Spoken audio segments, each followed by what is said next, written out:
Welcome, Melissa. Hello. And thank you once again for helping me relearn hand reflexology. And what I'd like to do today is really get a visual of some of the reflex points in the hands.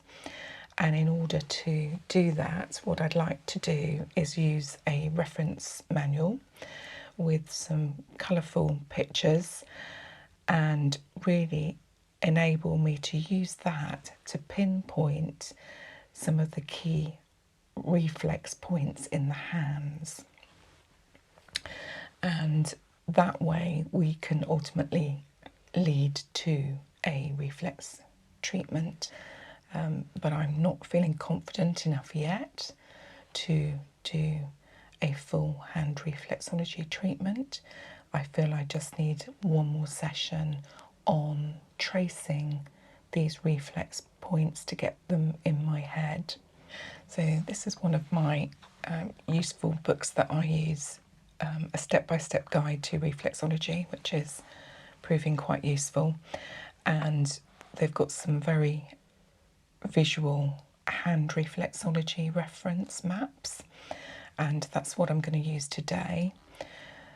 When you first look at this, you have to look at it this way so that you actually understand the positioning of it. So the best way is just to take it one hand at a time, and this is what we call the plantar view, which is the inside palm area. And as you can see here, it's going to be quite awkward because if you look at it this way, Yes, that's this one. Yeah, and that's this one. So in my head, I've got to obviously transpose slightly. I'm having real difficulty finding a better learning tool. Maybe there's a niche in the markets for learning tools on hand reflexology. So what we are going to do is work our way round this, transposing as we go along. And focus, as I said, on one hand first. So if it's possible for you to put that hand, relax that hand, and we're going to focus on this left plantar view to start with, and we'll see how we get on. Okay, so I'm literally just going to follow the words around and point to the area, and that hopefully will sit in my brain that much better, so that when I come to do the actual treatment, I'll automatically know where these reflex points are, and really take full advantage then of this treatment, so that I can help to relax my clients through the use of hand reflexology, particularly useful for those that are unable to do foot reflexology, for example, those that are not well or have problems with their feet. It does still enable them to benefit from reflexology by doing it on the hand. But you've just got to become familiar with where all these reflex points actually are. So we're going to start over here, which is with the ovaries. We're going to follow the fallopian tube over to this side where we have the uterus. Then we're going to follow the spinal cord, the base of it here, and take it all the way along the side of the thumb here to the top area of the spinal cord. And then we're going to go inwards here. And then we're going to use our reference point to go slightly in and find the bladder here. And then we've got the ureter tube going up to the adrenal glands. Okay, and then at the base of the thumb here, we've got the neck and the thyroid gland there. Then further in, we've got that's much further up. Okay, so let's try and find the pancreas and stomach area. So we're going much further up here. So we've got the pancreas and the larger stomach area around here. And then going up, we've got just on the tip of the thumb here, we've got the brain, the pituitary and the pineal gland there. And then further down the thumb, we've got one of the sinus areas here, which are also on the bottom area of these fingers and the top of this one here. And then slightly below that sinus area, we've got the ears, slightly below that. And then at the very top there, we've got the brain continuing at the very tips of the fingers there. And then going on to this smaller finger, we've got the shoulder in the top part of this. And obviously with people with shoulder aches and pains, these are the areas that you would work. You've got what we call the axilla here, which is the armpit area, just around this area. And then going all the way across here, we've got the diaphragm. Then coming along quite a large area there is the spleen. And then going in to that area, we've got the sigmoid. Slightly on the side here, we've got the hip and pelvis area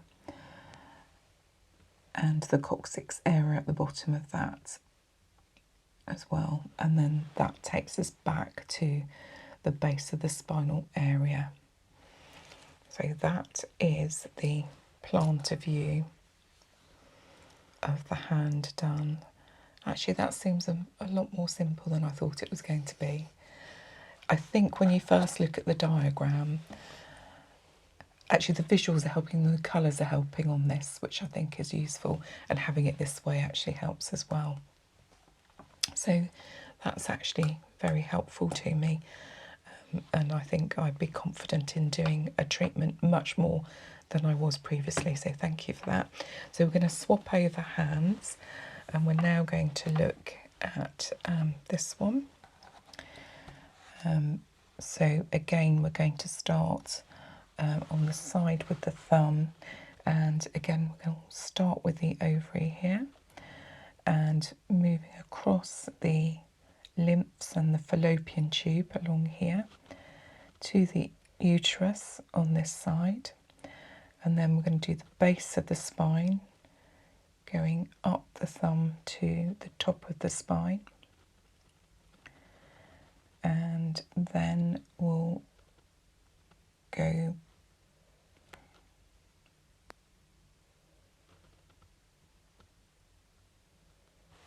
I don't know what to do here. How did I do it there so simply, and I'm struggling with this side. What did I do? I did that and then I went up that way.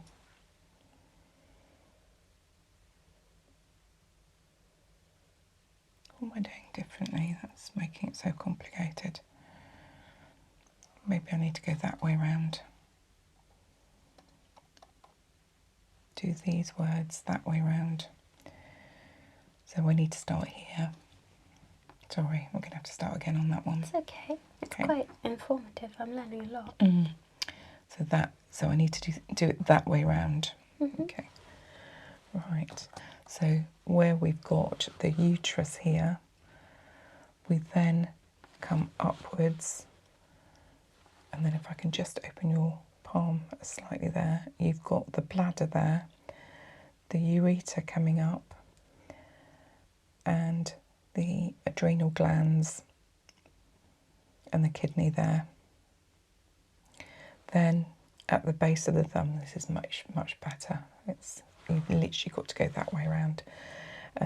The neck and thyroid gland there, and then at the top we've got the brain, the pituitary and the pineal gland there, and again the sinuses here.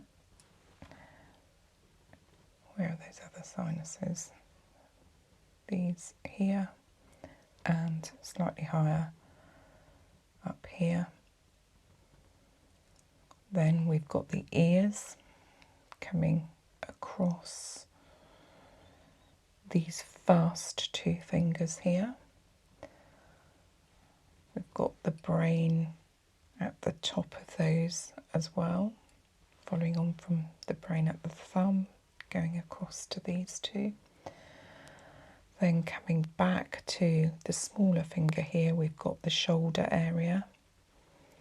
Then just here we've got that axilla armpit. Then the diaphragm going across there. And we've only got the liver on this side because on the other side we had something else as well. So we've got the liver there, diaphragm, liver, intestines, all the way, that huge area that they've got all the way across. So you've got the intestines bundled into that area. And at the bottom down here you've got that iliocacial valve. Then at the side here you've got the hip and pelvis area. Then back down to that base of the spinal area, finishing up there across the base of the spine. And that takes you back to the ovary here and the fallopian tube and the uterus. Okay, got there eventually. That was a bit harder, but once you get in your head that you're actually, if you're following the words that are spelt out here and going round that way, that makes it a little bit clearer.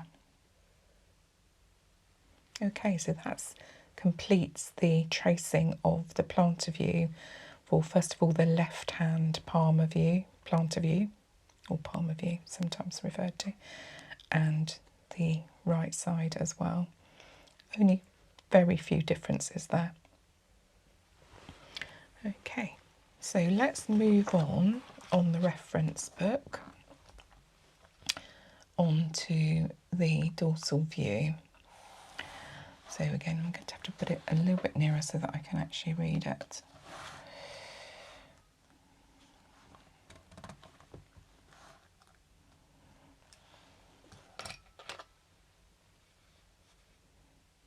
Okay, so if I can have your hands and I'll map those to this. This is the dorsal view, so looking down on the top of your hands. So let's start with the left dorsal view. So if you could pop that down, that would be helpful. And we should just be able, I can get this a little bit closer so that I can read it. We should do similar to what we did on the previous page, literally just follow this round. So if we do that and then we'll do the other way on that, I think that will make it easier. So again, we're going to start here with following the diagram of the finger down. So we'll start with the ovaries, which is here, moving across the lymph and fallopian tubes, across to the uterus here. And then we've got the pelvis, hip and sciatic nerves. So if I can just turn yours is slightly to the side. Okay, that makes sense. Then the next part, we've got the knee and elbow in this area here. And then back here, we've got this huge area that they're referring to here, which is the stomach area, which goes huge. It's right the way across here. So you would work that whole area with some of your thumb moves. Okay. And then after the stomach, we've got the diaphragm area coming right across underneath all of the fingers. That's the diaphragm area there. And then going back, this whole area here is the edge of the shoulder. Okay, and then this top part here, you've got the lung, breast, ribs and heart sitting in there. That sort of makes sense, doesn't it? And actually I think that stomach and pancreas area is a little bit further down. Right, we'll have to watch that one. And then we've done the shoulder area. The next one here is the sinuses. So we've got the sinuses here and in the lower part here and the thumb as well. We've got the other side of the ear on this one, this one, this one. And if you're wondering why they're on both sides, it's when you're massaging on reflex, you'll be doing the underside and this side at the same time.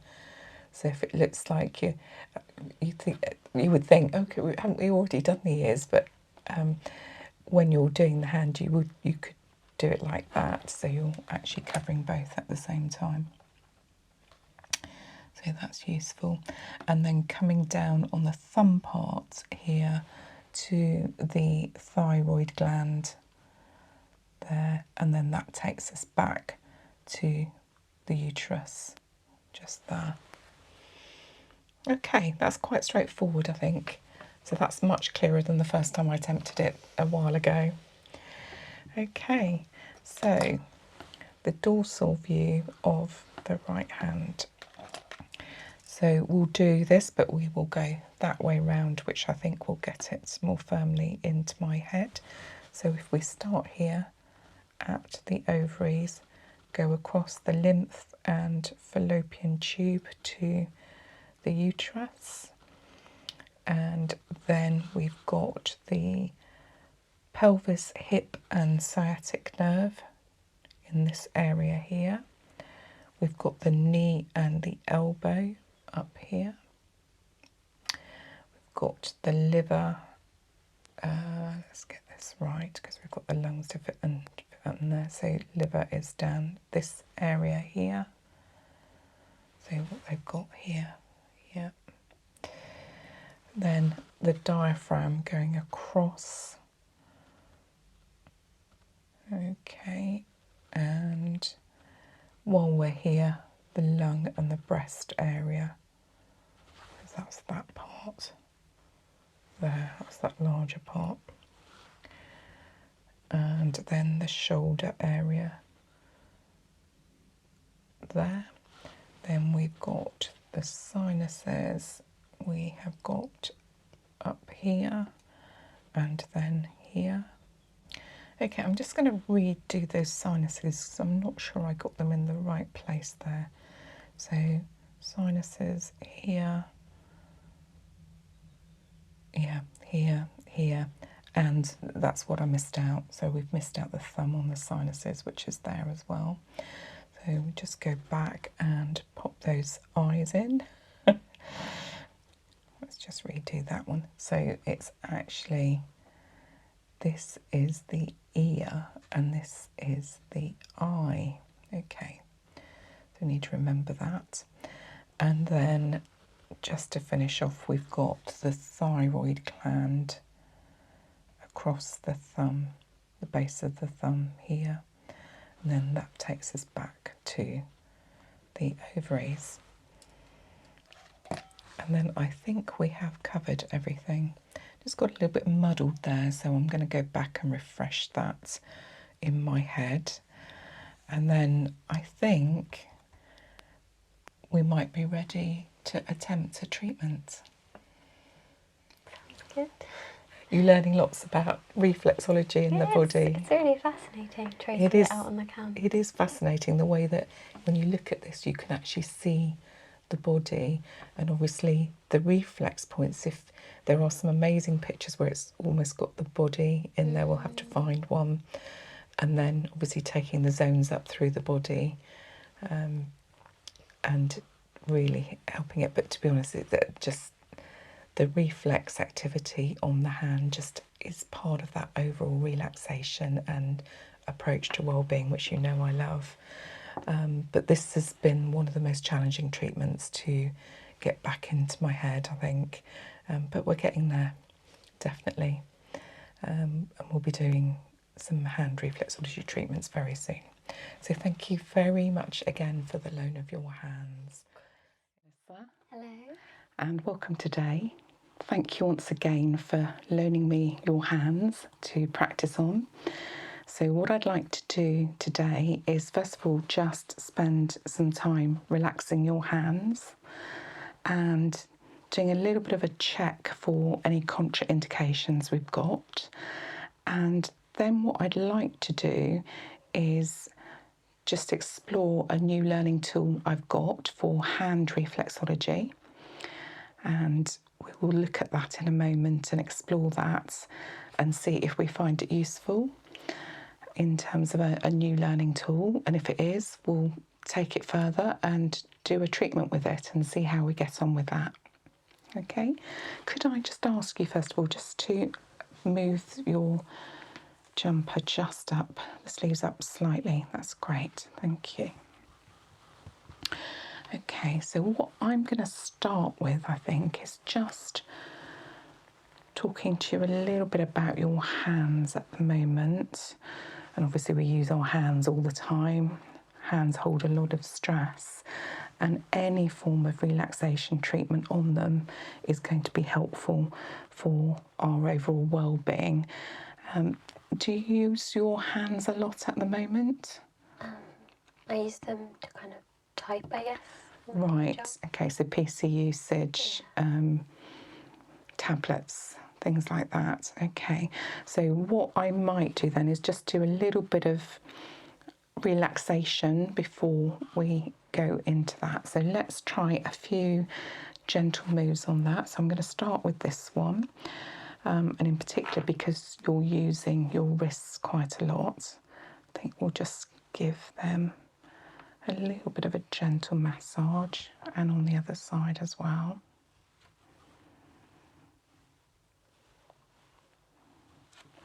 And then if you could just sort of hold my hand there and we'll check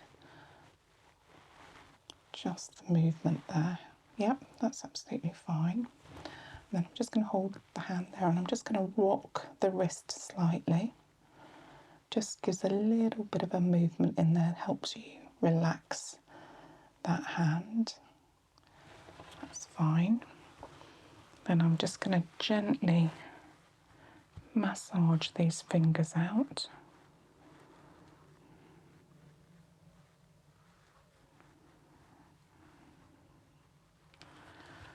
Then just a little bit of a stretch in this palm.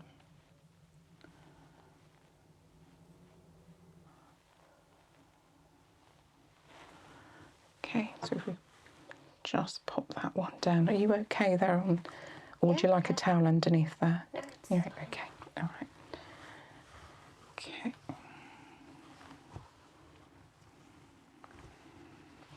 We're going to do the same on this side.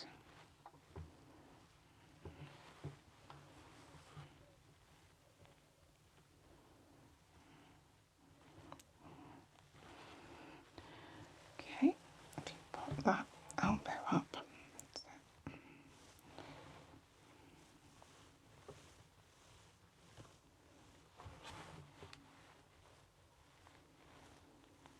It's just to help you relax. Okay. Just do that palmar stretch while I've got your hand up like this. And then we'll just gently massage these just to get rid of some of the stress.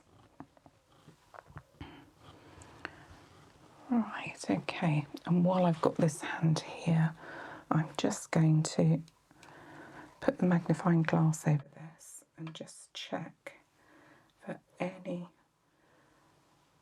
contraindications while I've got your hands here.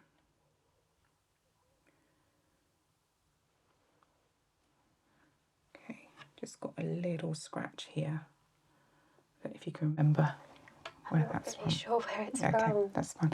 It's not open or exposed, so it's not going to interfere with a treatment at all. A little patch of dry skin here, which I think we've come across before. So what we might do towards the end of the treatment is have a look at that again and see what we can do. Let's just turn this over, see if there's anything on any of these fingers.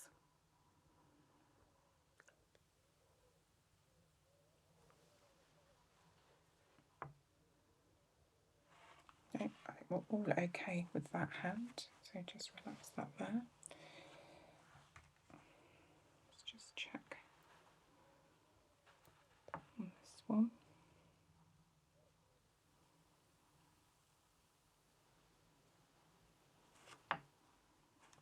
Yeah, no dry skin there either. Okay.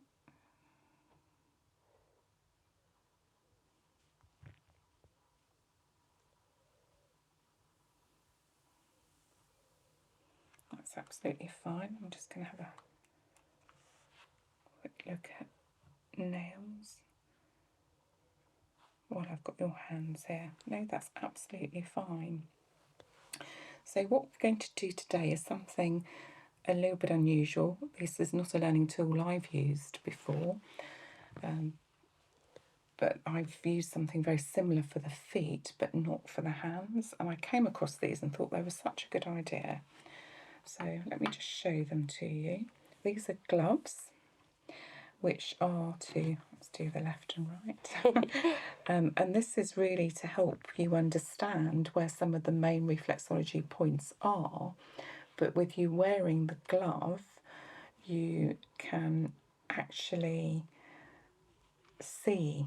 It makes it just easier for you to do some self-massage. There's self-massage in terms of self-reflexology. So having the gloves there means that you can guide yourself. So you put the gloves on and you literally just follow that. The one thing that you might need to look up is some of the reflexology techniques if you want to do this yourself, or you're doing it on your partner maybe.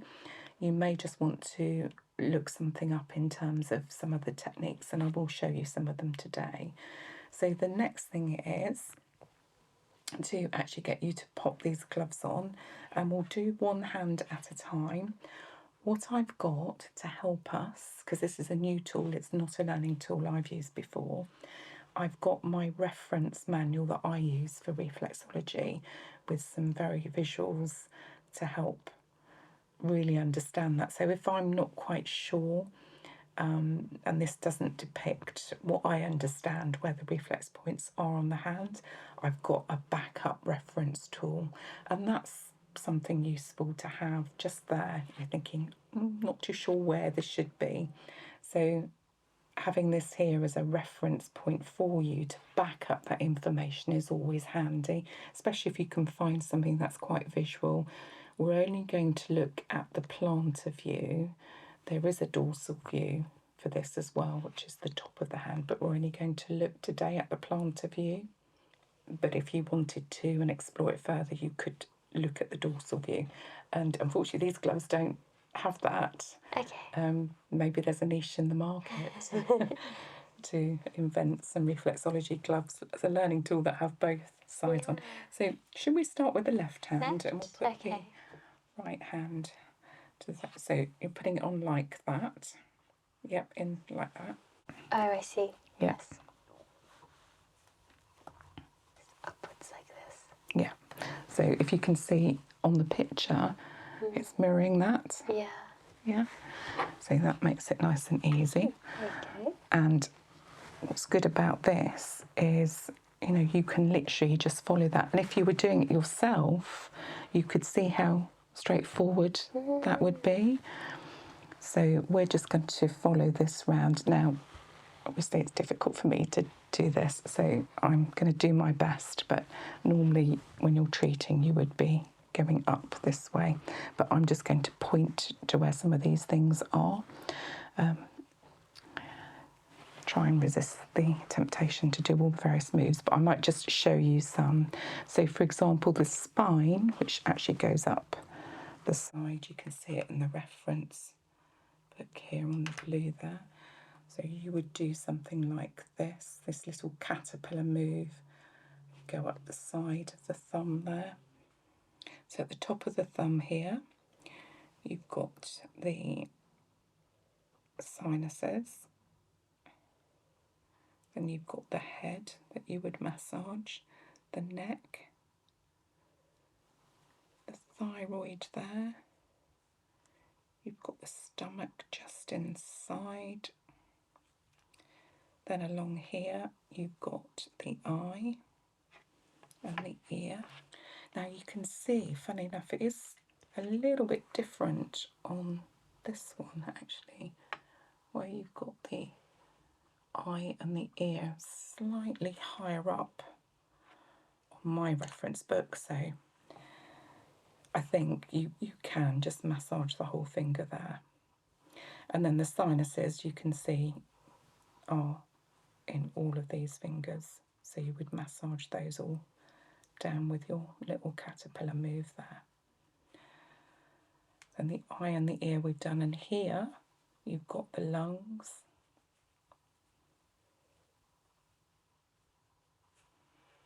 Here you've got the shoulder.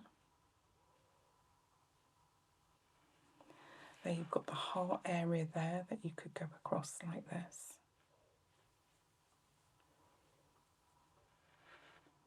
Got the spleen down here. And then the solar plexus that you would do a sort of hook move, a little bit of pressure in there. Then you've got the kidneys going down to the bladder, and I think on this one here we've got that is actually the ureter tube there. And then you've got the colon, which you would massage that way. You've got the small intestine behind that you would massage over. And then here I think they've put together the genital glands. Okay, so on my reference point it's got the uterus or prostate going over to the fallopian tube going over to the ovary and testes. So a little bit more detail on my reference point there, but basically you would go across that. So I think it's useful to have that tool as a reference point just while you're learning. And then obviously once you've got the hang of where everything is, you would just take the glove off, and then the techniques which I've suggested you look up, because there are a few of them, you would then apply those. But you could do it from this way up on yourself. So for example, if you did the spine, you could go up like this in that, using that caterpillar move. The solar plexus, you could go in and do a hook move like that. So it just works, actually. It's quite useful. So probably getting a little bit hot in there. Yeah, they're actually quite cozy. Yeah. Okay. It felt really nice Like when the touching and the pressure. Oh, okay. That's useful to know, actually.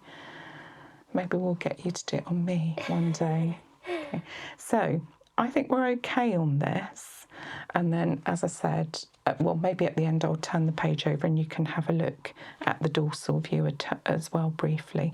But if we take these off so you don't get too hot, and we'll just do the same. If you switch over and do the same, they do feel quite nice and silky, don't they? As well. Yeah. Mind you, you've got delicate hands, which is why sometimes, or petite hands, which is sometimes why it pulls.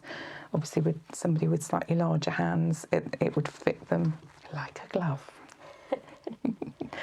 Okay, so let's just cover this area as well. I'm looking at the reference one here. I want to really look at this. So spine up here again, sinuses, I've got the word printed here, and as I said, the reference again, slightly higher up. Head, neck, thyroid, stomach area here, kidney, and that's the ureter tube, isn't it? Yeah, going down towards the bladder.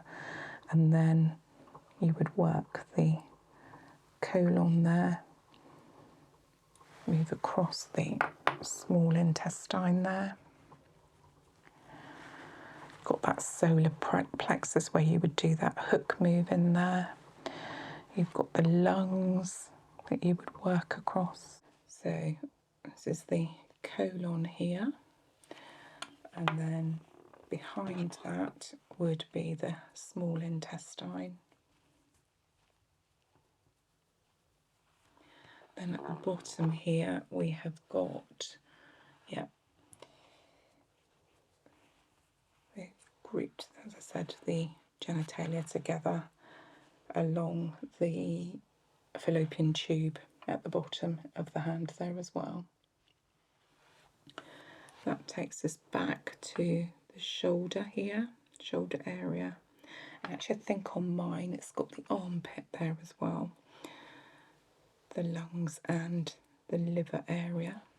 And then, oh yeah, we've done the ear and the eye because we've said on the reference point it's a little bit higher there. Okay, so all of the basics there. That's useful. Matches up reasonably well with this. Obviously you can get a clearer idea from this of how big the intestines are, because this is huge here. Probably a very small area there, although they have got the colon within that, so you'll be working the colon as well.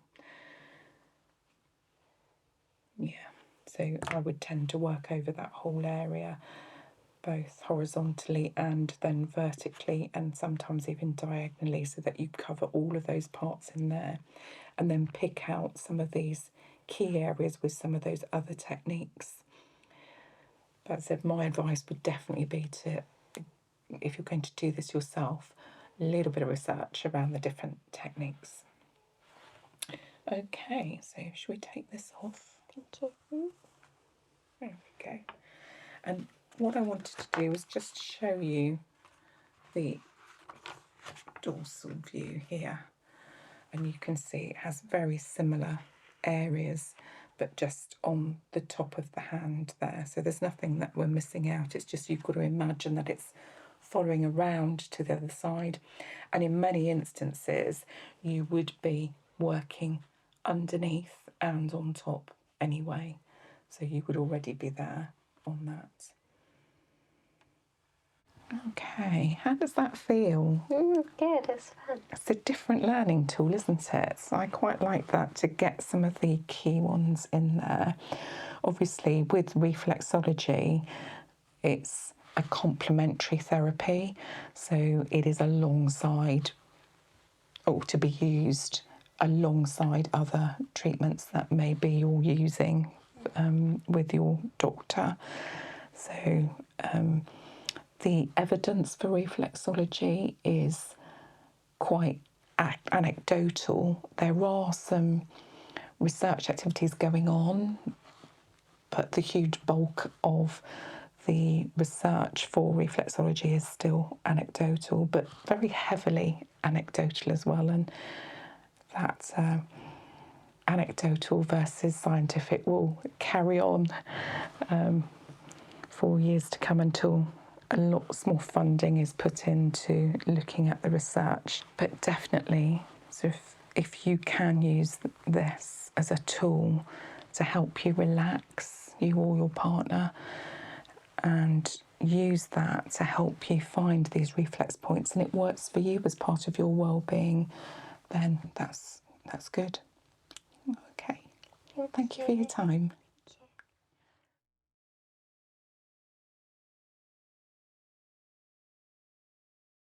Hello, Melissa. Hello. Thank you so much for agreeing to be a model for me today. I just have your hands out, thank you. Would you mind just taking your sleeves up slightly? So one of the things I'm going to focus on today is relearning a treatment that I did many years ago, which was hand reflexology. And even at the time when I learnt it, it was a treatment that I found quite challenging. It's very precise, lots of things to learn, quite a lot of moves. And one of the first things you've got to learn is where all the reflex points are on the hands very similar to what you helped me with the foot reflexology, which really helped that get into my head again.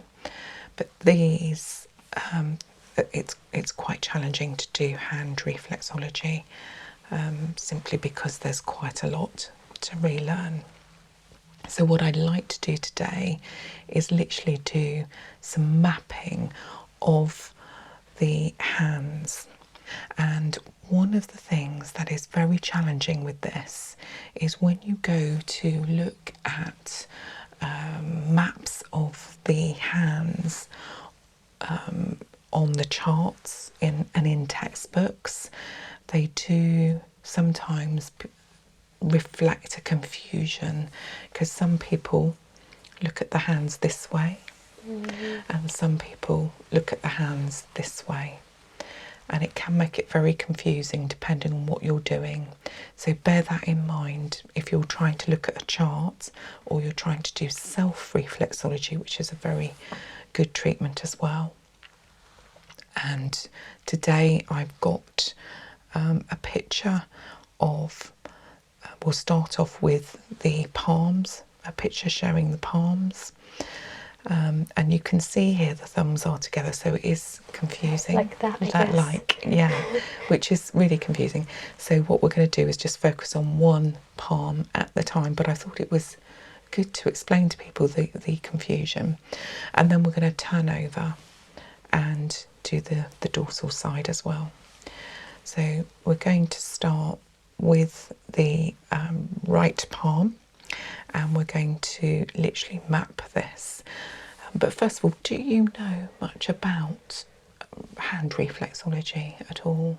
I really don't know much. I actually thought originally the word reflexology just meant the feet. Oh, yeah. I didn't realise there was so much else that came with it. And people don't. It's not common knowledge that actually you can do reflex on the hand and even the ear as well, which is maybe something to look at another time.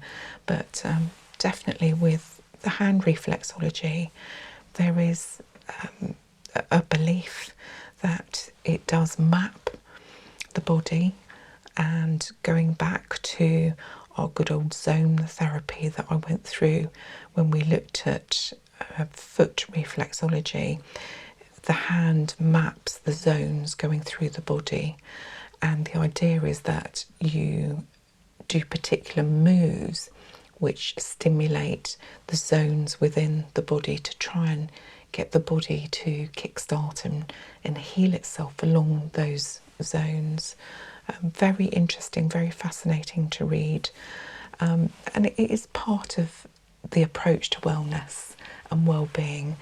And also it's just nice to have a treatment, it's nice to have that touch, and having these sorts of treatments can be part of that, having that little bit of me time. I think there's a lot in there. There's a lot of anecdotal evidence to support the fact that it does help the body to heal itself, to kickstart those endorphins. Obviously the scientific side is a little bit weak still, and the evidence is lacking to support some of the claims that are made. So, you know, we stick with anecdotal evidence. People do feel that pressing on certain parts of the hands that correspond with these zones do stimulate that area and the signals along the spinal cord up to what we call the thalamus gland in the brain, which then produces endorphins. So again, leading to the body trying to stimulate and heal itself. And that's really what the ancient Chinese and Egyptians believed in pressing. There's hieroglyphics that reflect their belief that these reflex points really made a difference. So we'll have a look at that. I know, I just find the whole thing quite fascinating. I'm really thoroughly enjoying getting back in and investigating all this. But as I said to you, I found this one quite challenging. So what we'll do is we're going to follow this wonderful diagram So useful to have it on an iPad, quite colourful, very clear. One of the reasons I like this picture is it just takes you through step by step what each area claims to link to in terms of the body. Right, what I'd like to do, I have got some two old tools that I still have from my treatment days, and one is metal, one is a slightly more old-fashioned traditional one, which is wooden. The wooden one is more used for actually pushing and pressing the areas, but I'm going to use this metal one today as more of a pointer on the bits of the hand that reflect these reflex points. And obviously, what I used to be asked, and I'm sure it might be something that you've thought about as well, is why the hands instead of the feet? Yeah. And actually, it's just a personal preference. They're equally thought of in the reflexology world as suitable to use these reflex points. And actually, the hand is accessible. You know, if somebody's ill or you can't get to their feet, the hand is a really good alternative massage to use. So, are you ready to help me on this one? Because, as I said, so many points to look at. So, let's see if we can do it that way. So, number one, okay, and you can see here it's very clear. I don't know if you can see this chart. It is helpful. I just wish they'd put the pictures the other way around, but let's just focus on that right palm, and you can see it's got the number ones at the top here, and this is where you've got the brain and the sinuses, so all these areas here. And obviously what you would do is with your reflex moves you would press down, and this takes quite a lot of practice. I remember when I was learning reflex, it was the longest one to learn because you had to keep practicing the moves, because some of the feelings that you get that you recognise as a reflexology take practice.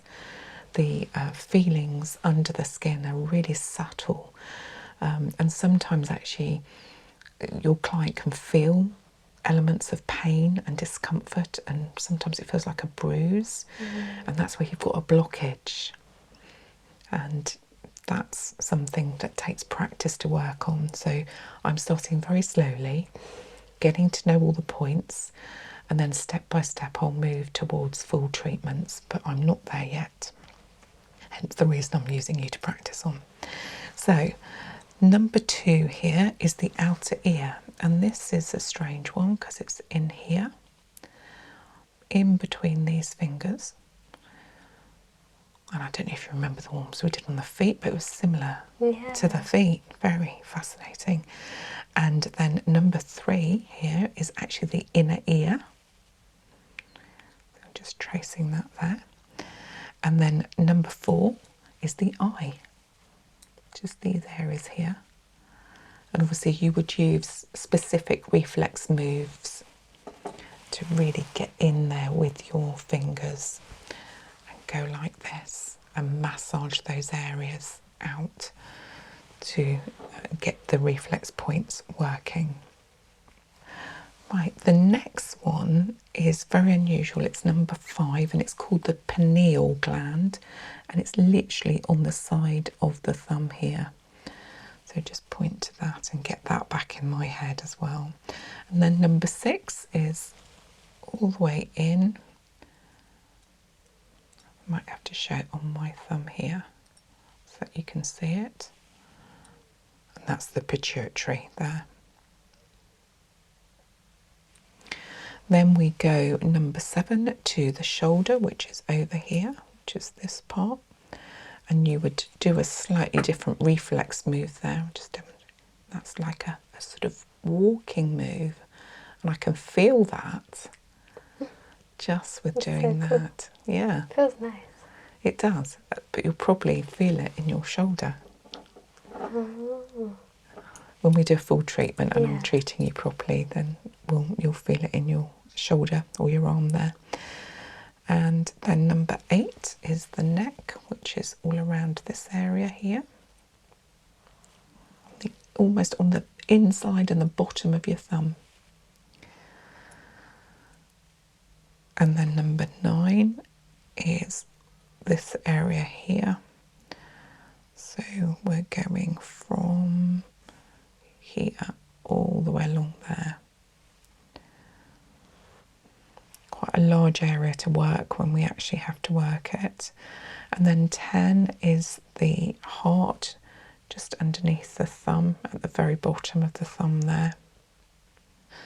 And then the spine, which is 11. Okay, so that's all the way down here, the spine area. You remember that's actually quite difficult because there's a number of different parts of the spine, but this is the main spine here. Okay, and the diaphragm, which is underneath the heart. You can almost see this because there's a line there. If you can see, that's where the diaphragm sits.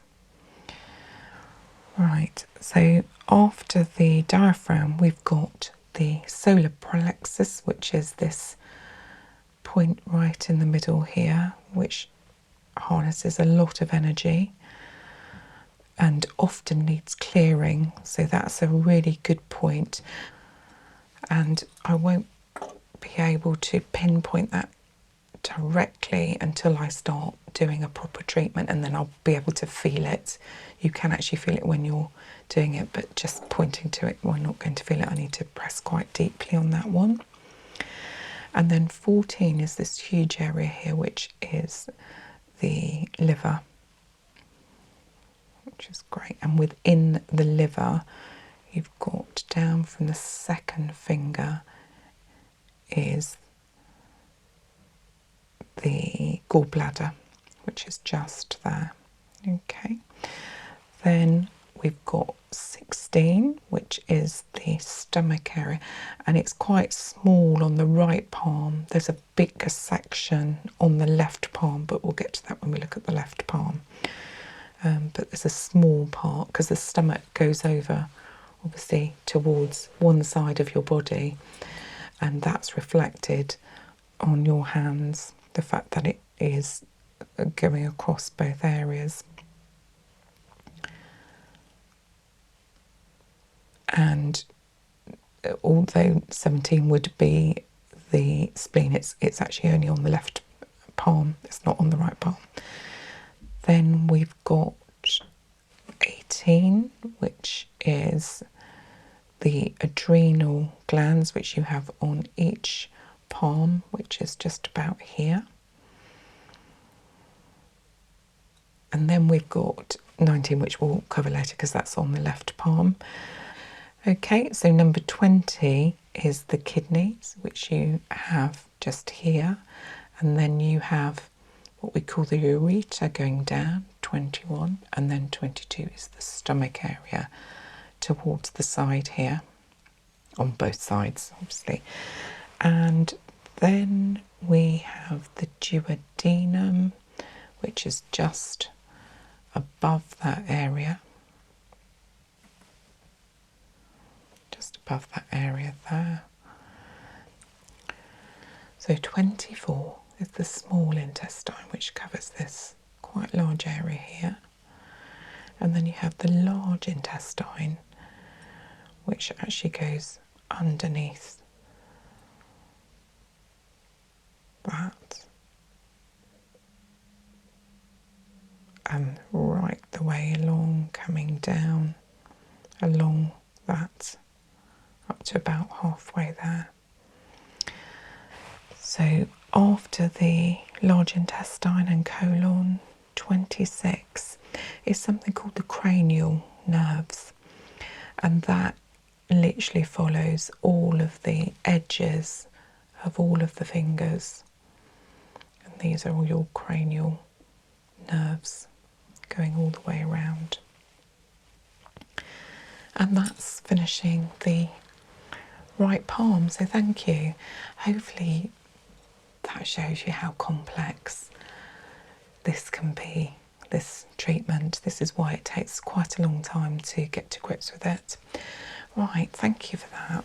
What I'd like to do now is we can go through the left palm much quicker because we're just duplicating for some of these things, but there are some things that are only on the left palm. So 1 again is the brain and sinuses, 2 is the outer ear, 3 is the inner ear, 4 is the eye, 5 is the pineal,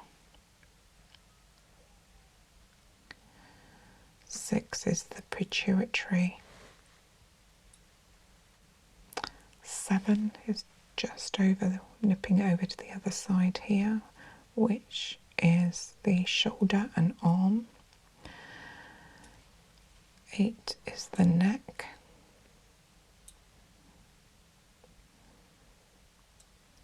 'Chest and lung in between those ones.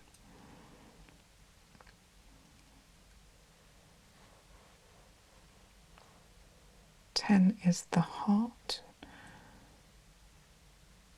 which is this whole section here. 11 is the spine going along here.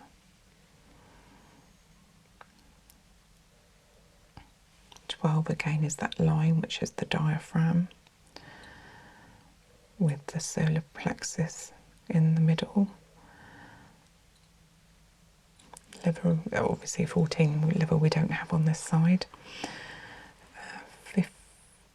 15, the gallbladder is on the other side. So 16, we have a wider area of the stomach here.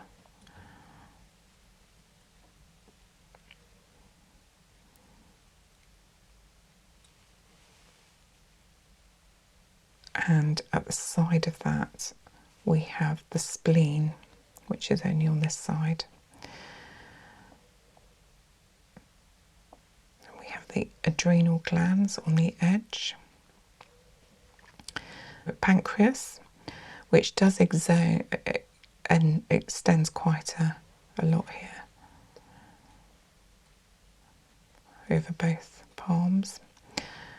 And then 20, which is the kidneys up here, and again going into the urethra. 22 and 21, sorry, and 22, which is the bladder on the side down here. Duodenum, which is down here. The small intestine, which is this area, which we had on the other side. The large intestine going round that as well. And then the cranial nerves all the way round. So what you've got to remember is that you've got a few things on one palm and not on the others. So quite a lot to do there. If you want to rest your hand, because you've been very patient at doing that, and then what we'll do is we'll move to the dorsal images, which are just the top of the hand there. And if we start with what we call the left dorsum, and then we're going to just run through and point where these areas are. So that's really helpful, you putting that hand away. So left dorsum we're looking at, and number 8 is the neck, which is along here. Number 11, which is the spine, going along here.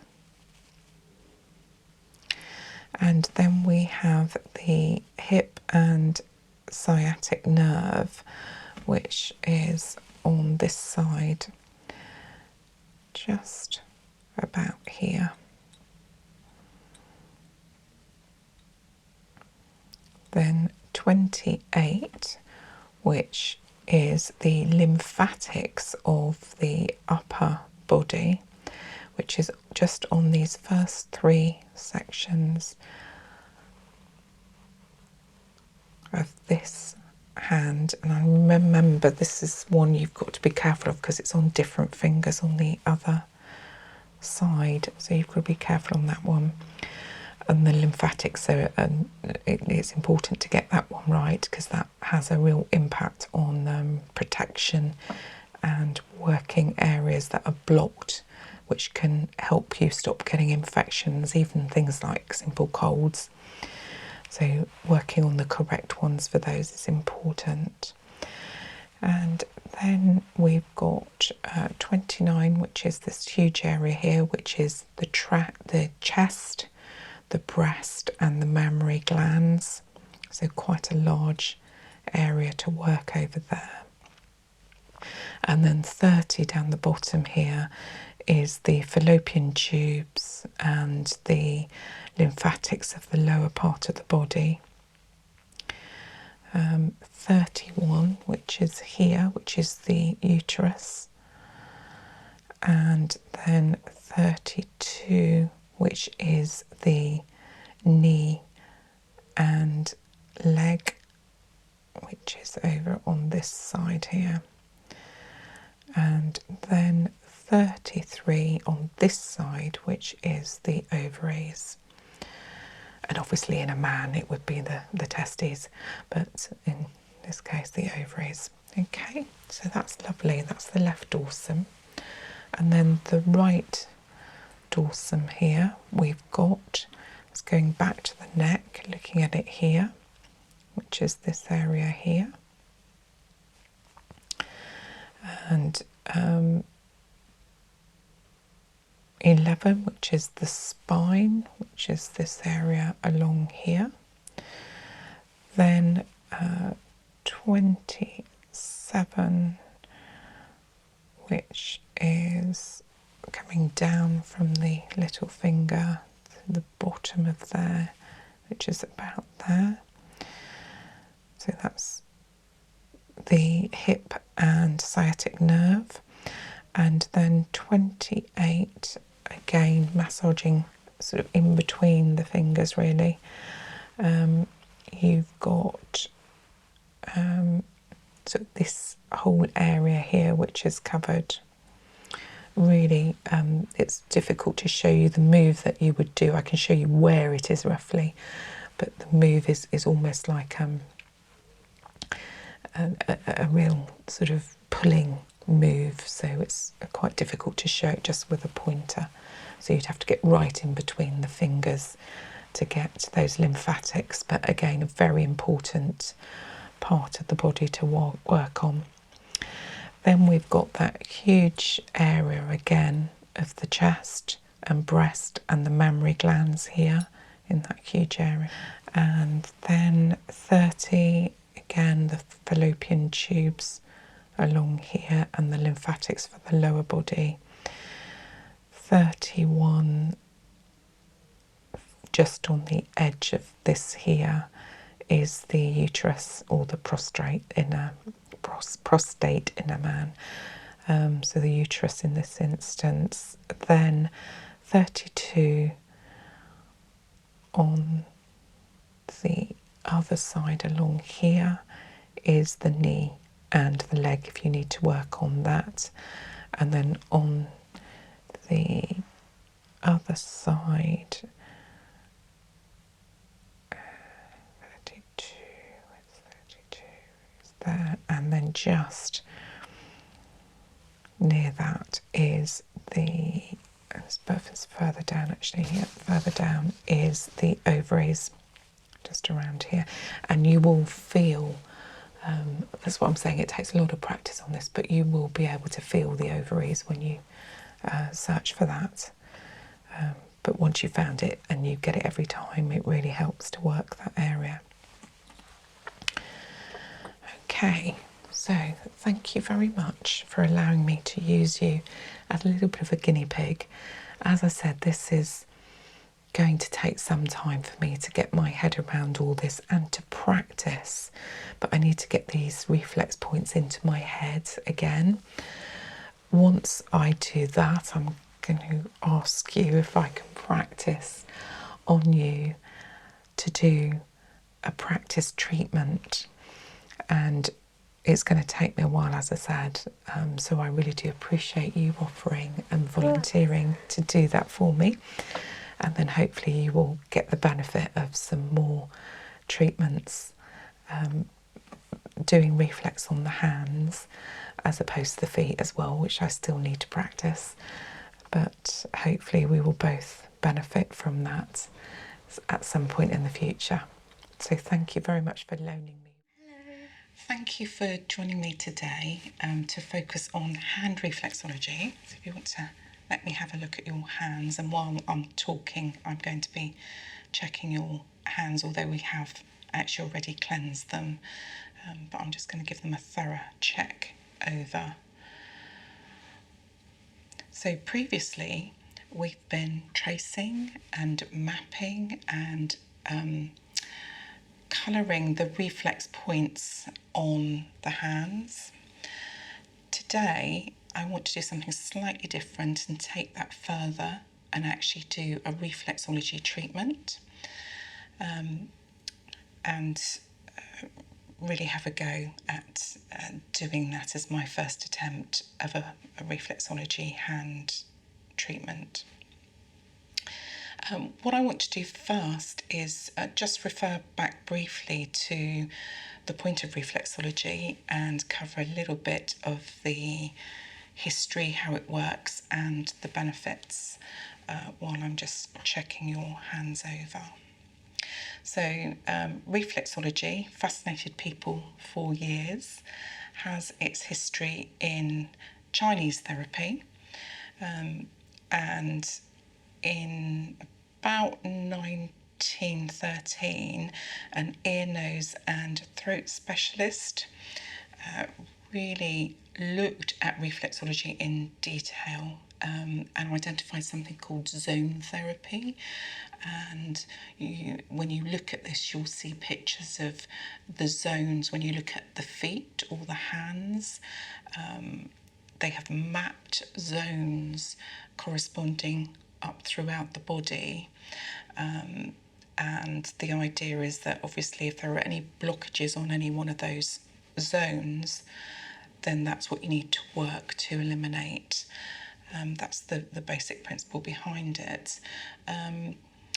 But it was taken a little bit further in the 1930s by somebody called Eunice Ingham, and she mapped out the reflexology points on the feet, the hands and the ears,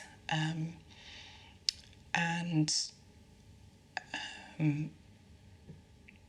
you can also do reflexology, not just, I mean, the most obvious one that people hear about is the feet. But actually, if you've got problems with your feet or your mobility, then what do? So one of the alternatives is to do reflexology on the hands, but you can also do reflexology on the ears and even the face.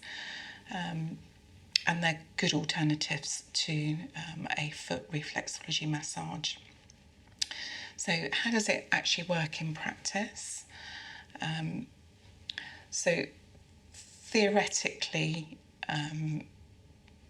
reflexology stimulates all the nerve endings, and they send signals along the spinal column, and we'll look a little bit later where the spinal column is. We've done quite a bit of that when we've done the mapping and colouring in terms of identifying where the spinal column is. But this signal goes up the spinal column up to the thalamus in the brain, and that then produces endorphins. And when these reflexology points are located correctly and we use particular methods, for example, I can feel various parts already just by touching, and if you get those reflexology points correct and accurately, it stimulates the body's whole nervous system to react, and that gives such an element of well-being in terms of inducing things like relaxation, improving your circulation. It releases any blockages, as I was talking about earlier, on those energy pathways or the zones. It gives you an overall sense of well-being, which is what we're really aiming for here as well. Sometimes actually just taking time out for yourself, I think, adds to that whole well-being process. And obviously, if you can't do reflexology on the feet, then this is a wonderful alternative in terms of doing hand reflexology. So taking time out, as I said, for yourself is very important, part of that well-being process. So what we're going to do now is we're just going to pop some cream on the hands so that it doesn't drag when you're doing some of these moves, and then we'll go into a full reflexology treatment. Thank you. Okay, so what we're going to start off with doing is doing what we call some hand relaxers, and this is just a way of getting the hand area to relax. So the first one is what we call wrist loosening.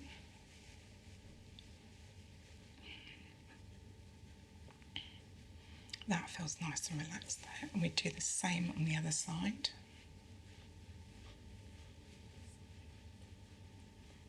That feels nice, actually. Yeah, just getting that to relax. Because sometimes people arrive and they are quite non-relaxed, and this really, really helps to get them to do that. So that's the first move there. Then what we're going to do is go into a wrist circling move.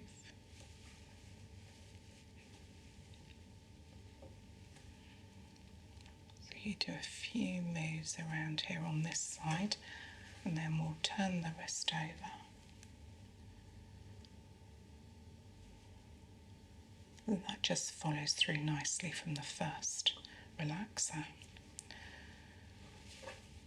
Do this side first.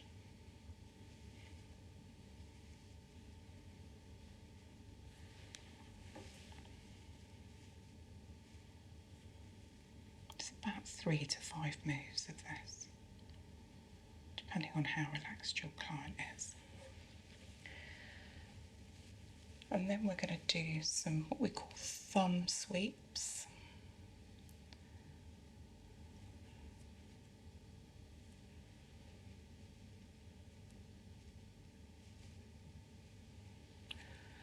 And then on the other side, we're going to do a few what we call thumb rotations on this palmar area here. And this just really helps to relax the whole area.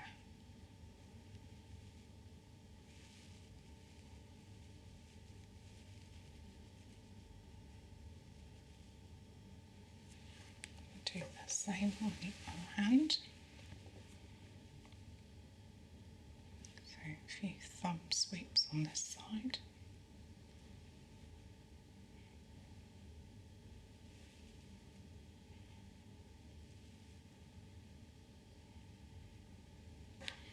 We'll turn it over and do some of these thumb rotations on the palmar side.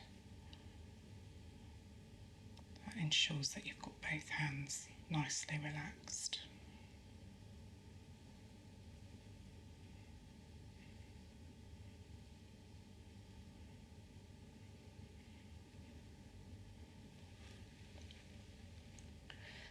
Okay, so one of the final relaxer moves is the metacarpal spreading.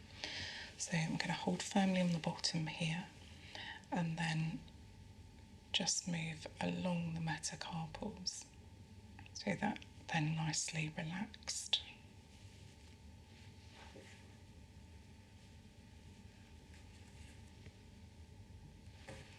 Okay, and with the other hand as well.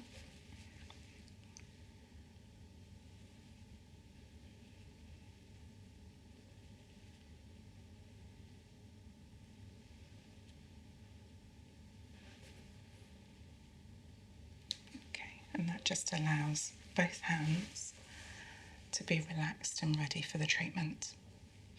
So we're going to start with the left plantar view, and because obviously you've only got a small space on the hands, and we don't go into as much intricate detail as we do on the feet. So we're going to focus on just doing horizontal moves using what we call a caterpillar move, and we're going to cover as much of the palm as we possibly can. First of all, horizontally across the palm.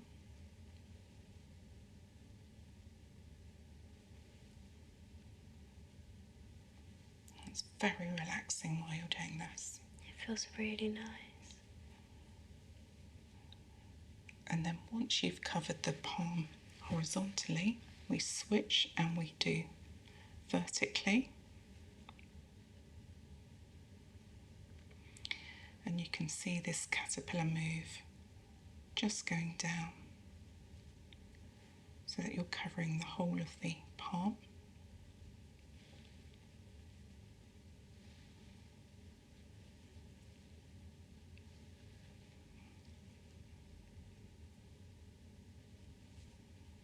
And then what we'll do is we'll do that on the other hand as well. Horizontally.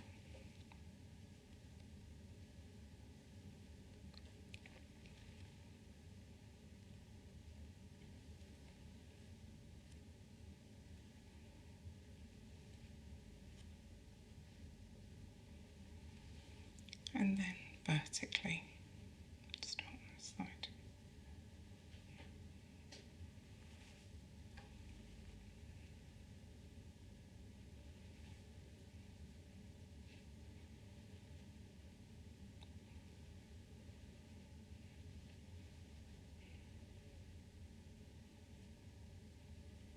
Okay, so we're now going to also work the fingers, which is very important. Got the brain and the sinuses in here.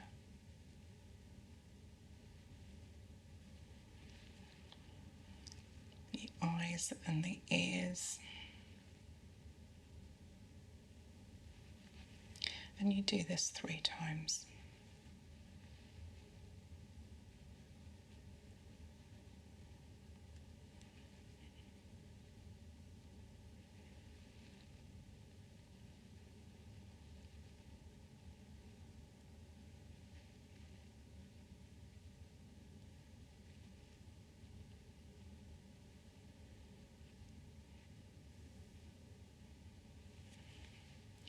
And then, just to finish off this hand, you work down this spinal reflex, which is down the side of the thumb and down the bottom of the palm. And then once you've done that, you move to the other hand and do the same on this hand.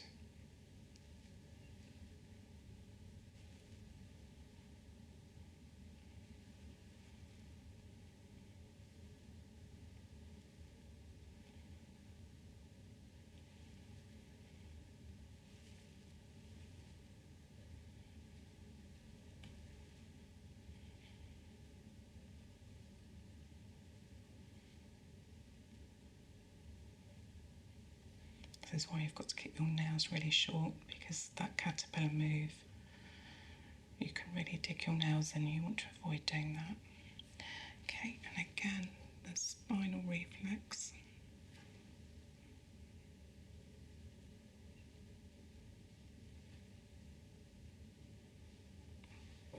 And if you want, you can do that 3 times as well.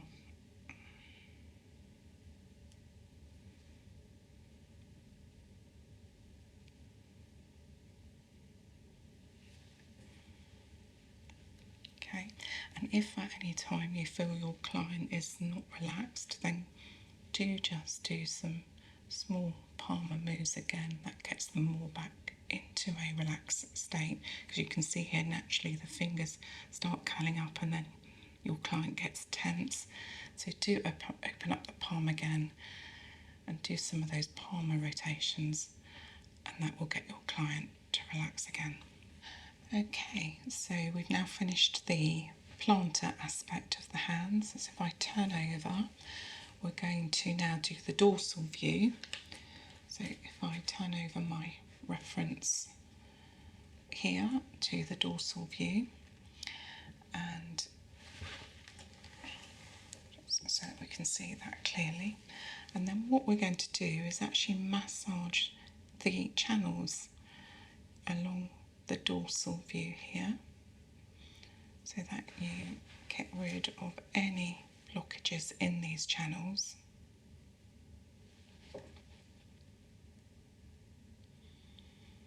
And they'll be fairly obvious when you try those. And then you have a large space here as well, which you can massage, which holds quite a lot of energy points between the thumb and the finger here. Then we'll do the same on here. So just walk through these channels.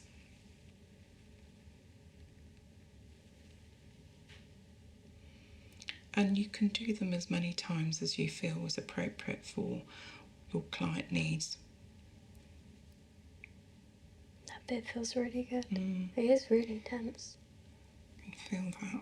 So obviously if your client is reacting in any way, or if you can, sometimes you can feel like grainy areas under the skin, then just spend a little bit more time on that area. Okay. Right, so one of the final moves we've got on the dorsal view is to really focus on these knuckle areas that hold quite a bit of tension. So if we start over here and just do this as much as is required, especially as it's the last few moves, just to keep your client relaxed, and swap over hands if it's easier to do that. And we'll do this on the other hand, and then we'll come back to finish off there.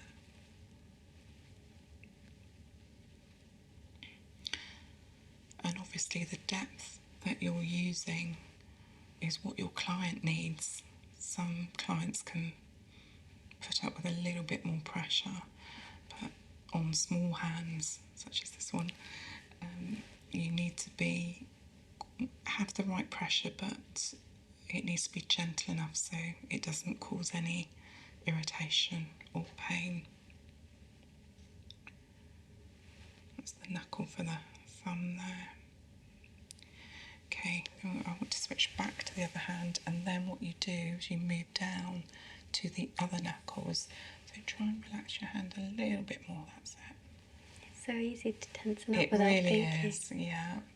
And as I said, for any point you feel like your client is tensing up, then go back and do those palmar moves, or use some of those other relaxers that we did at the beginning, and that will get your client to relax again, and they'll get a better treatment as a result of that.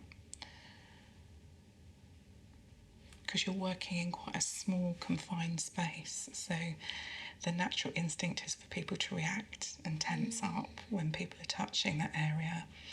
So the more relaxed you can get them, the more benefit they're going to get from treatment. It's only making me sleepy. That's what it's designed to do. It's all part of that well-being. Take away the stress, any stress that you're feeling. Anything like these holistic treatments helps to bring back that balance, allows you a little bit of peace for a while. Okay, so if you bring the other area back, what we're just going to do is just smooth as much as possible, just to make sure that it's totally relaxed. And I like to turn over and do Everybody loves these palmar moves. Make sure you cover the solar plexus area there as well. So that's that one complete. And then just smooth down on this side as well. And then just a few gentle palm rotations.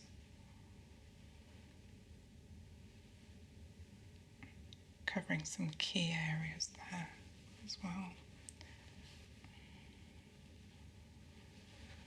There we go. So that was the first time I've done a hand reflexology in quite a while. How was that for you? It's really nice. Yeah, I've only really done that or had that done to me on the feet before. Yeah, it's very different. Yeah, didn't really know what to expect, but actually I used my hands so much for typing. Yeah. They were so tensed up, actually. I do think these days, with the life that we lead, a lot of people do that. A lot of people are on their phone, constantly using their fingers on their computers. And we use our hands, even in manual jobs as well. We use our hands so much. Our hands deserve a bit of care. And this actually is a holistic treatment as well. So it's looking at those energy lines, taking out any blockages, and really giving you that overall sense of well-being, so that you leave the treatment thinking, actually, now that I really have benefited from that. And the beauty of this is that people can do it on themselves as well. So a bit of self-hand reflexology on these crucial areas can really enhance that overall sense of well-being. So thank you very much for your help today. Hello. Thank you for joining me again today. And you've kindly agreed to let me go over the reflex points on your hands today.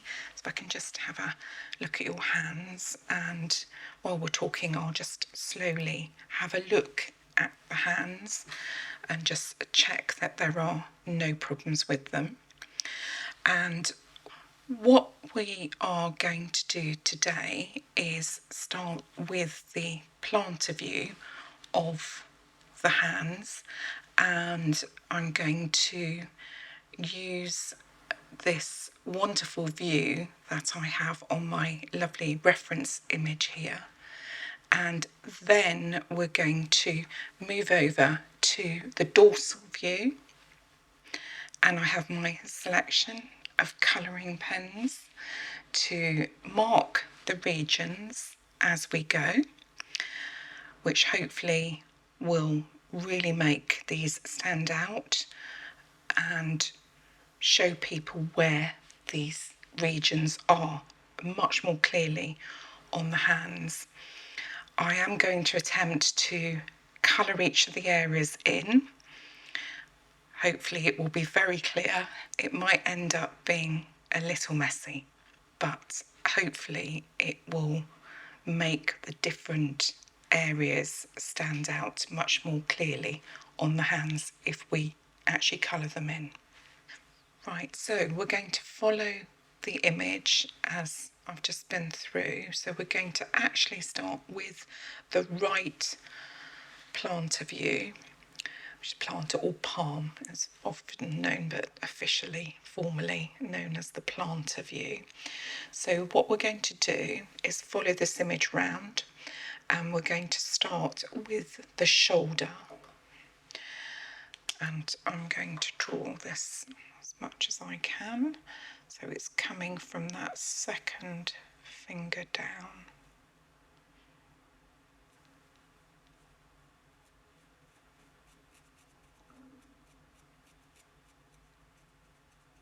And that's the shoulder.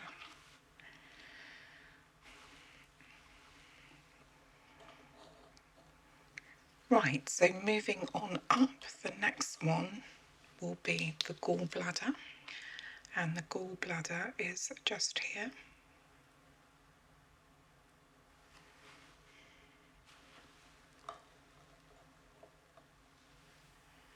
It's so nice seeing all the different colours and the regions. I love it. actually. They are lovely, aren't they? They're really nice. So let's move on to, I'm sorry, I've picked up the wrong one there, because the next one along from that is actually the lungs that we're going to do. And we'll go back to do the sinuses in a moment, but we're going to do the lungs here, which is quite a big section.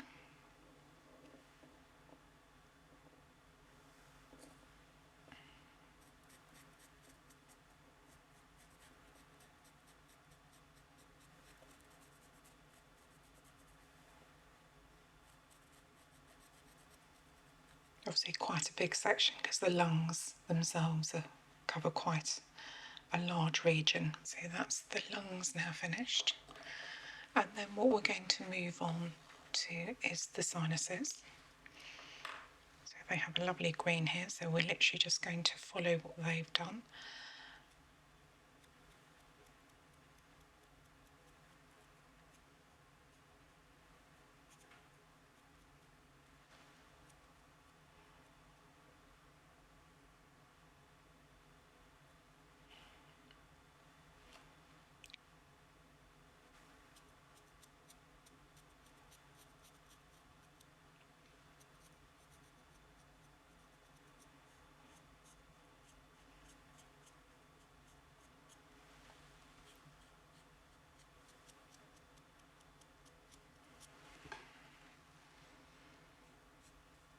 So sinuses cover these top three areas.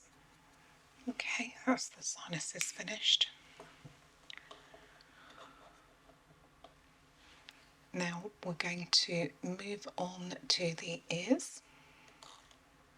I'll do that in a dark blue, I think.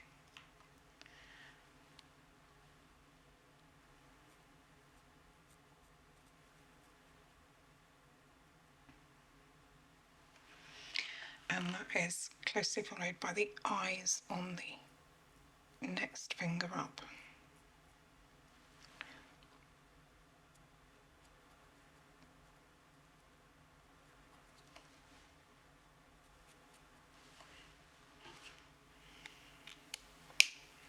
Okay.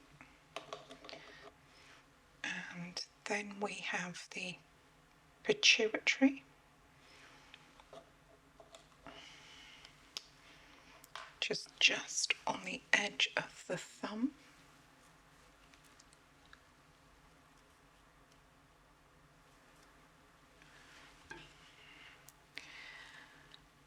And then we have the heart, which we're going to colour in. So I do the outline of it, and then we'll colour it in.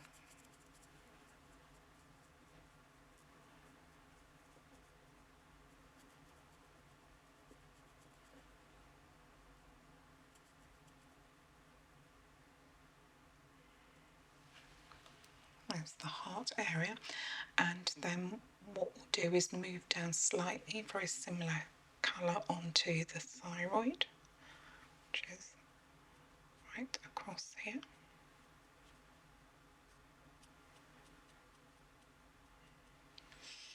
And also the adrenal glands, which are just in here.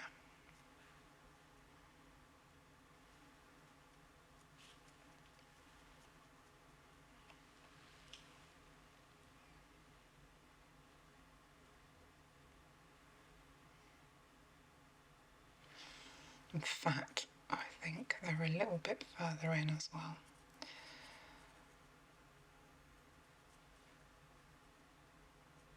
There we go, that's better. And then just on the very edge of the adrenals there is the pancreas.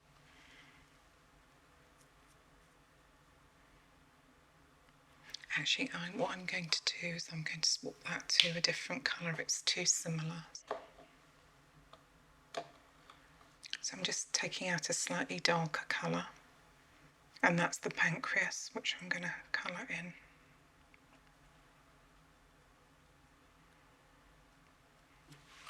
I'm going to try the slightly thicker side. Yep, so that's worked. So that's the pancreas completed now. And then what we're going to move to is the, what's the next one there? That's the kidneys. So I'm going to attempt to draw a kidney shape here. Going to try and draw this.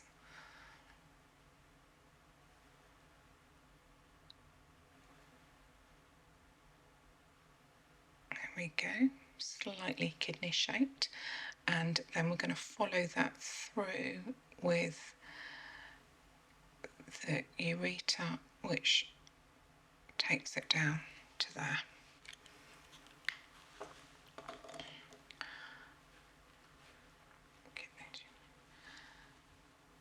Then we're going to do the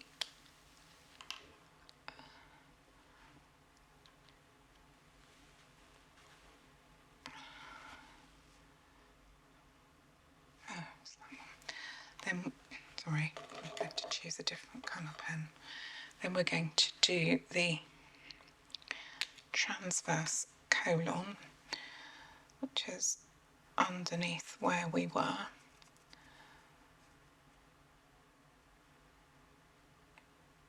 Through the kidneys there. I'm going to try the other end and see if that will mark it in a slightly brighter colour. There we go. Oh, goodness. So that's marked out the transverse colon a bit better there. Brighter colour.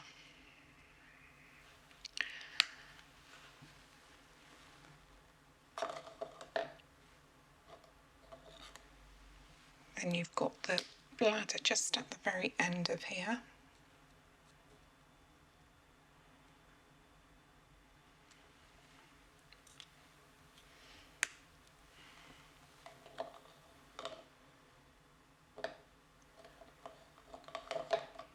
Okay, we'll do the spine, which goes all the way here and all the way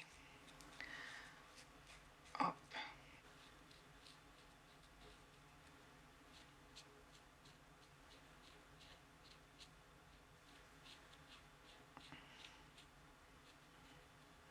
So that you can work this part, spine, particularly for people who've got back problems. That's where you want to focus your reflexology moves. So we've been following this image very carefully, and we've literally just got these two large areas left, the small intestine and the liver here, and then we'll finish this plantar. Okay, so we're going to colour in the large area, which is, funny enough, the small intestine, which is actually quite a large area.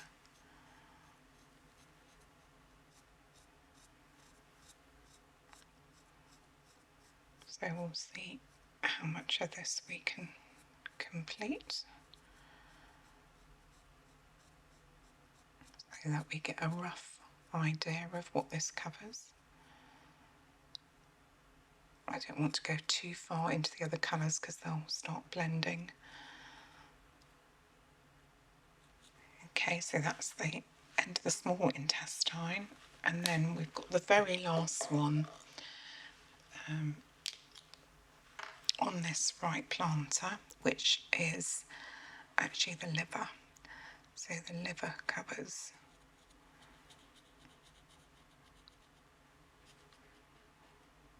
the remainder here, and this would be in between these as well, right up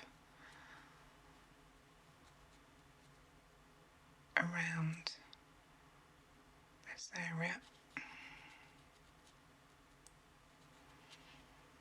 just showing you what you would work in terms of the reflex points here. Okay, that is that right plantar fully completed. Okay, so I'm just going to roughly compare the image that I've created with the image that I'm using as my reference point, and I think we have everything there. So we've got the shoulder, the gallbladder, the solar plexus, the lung area, we've got the sinuses, we've got the eye and the ear on this side, we've got the pituitary, which is hidden on the thumb there, we've got the heart, the thyroid, the adrenal glands, the pancreas, the kidneys, the ureter, the transverse colon, we've got the bladder as well, and the spine. We've got the small intestine. We've got the ascending colon, which I'd already done there, and that completes that right plantar. Okay, so we've done that hand now on the right plantar, so we're going to move to the left plantar. I'm just going to move the pens over here, and then I'm going to try and mirror what I've done on that side, following this diagram again, and follow similar to what we've done. So we're going to start similar to what we did before with the shoulder area, which is here.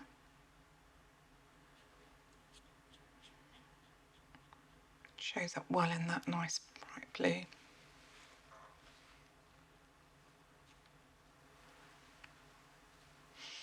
And then on this side, one thing that you do have is the spleen, which comes under here.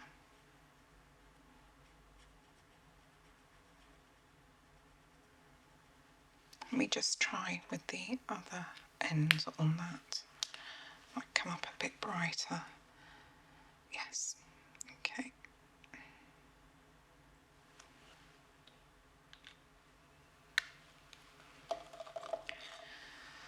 Then we have the descending colon, which I'm going to draw here.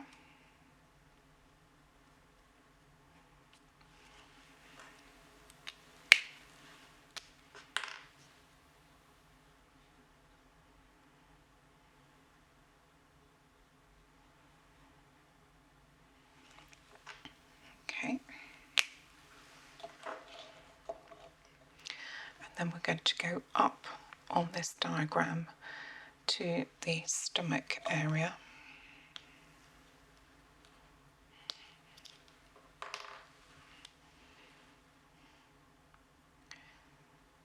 So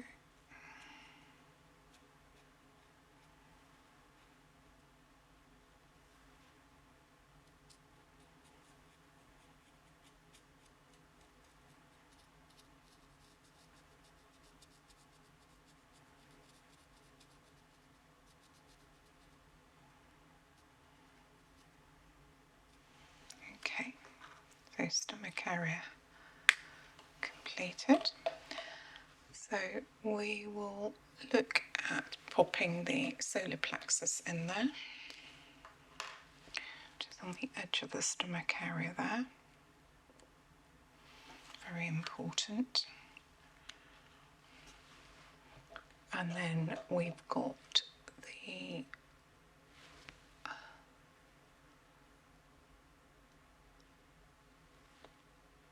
lungs, which is just coming up here.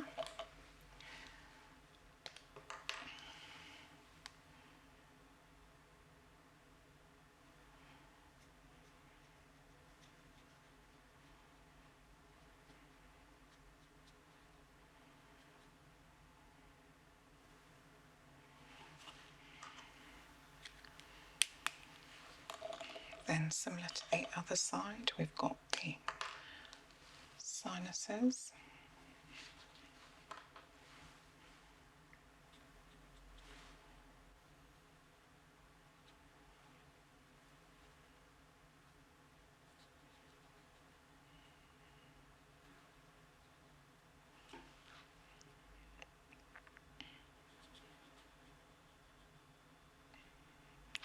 Is the sinus area complete? And then we have the ear.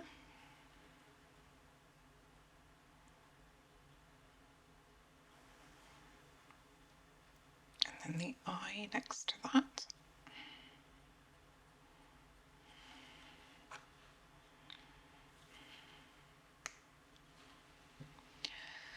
And actually we'll use this bright green to point out the brain so we don't forget it.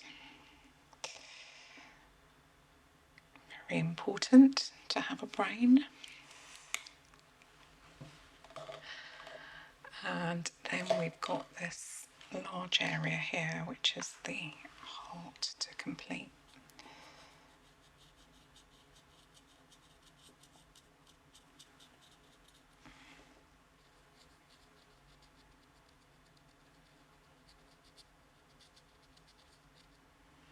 So that's the heart area done, and actually we're just going to use this to locate the thyroid.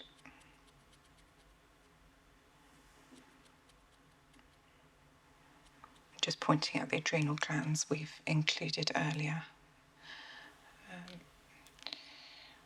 Do that.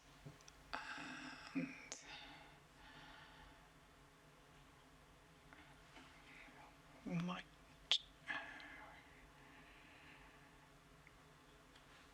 try and fit the pancreas just down here.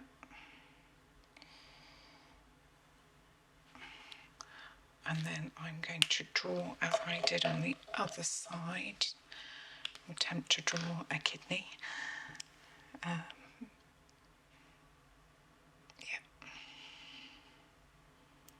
So kidney shape-ish with the ureter going down.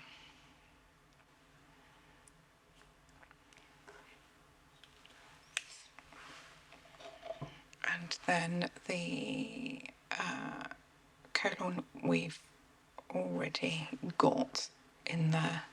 When we did the descending, we added in the transverse colon along the top. So transverse here, descending colon here. I think my drawing ability just carried on. Right, at the end of that as well, we've got the bladder, just at the end of that.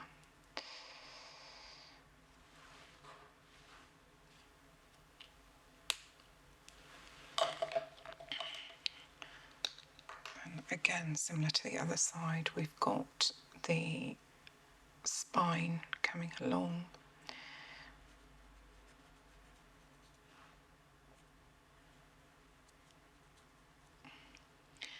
All along the edge here to join up to the brain there.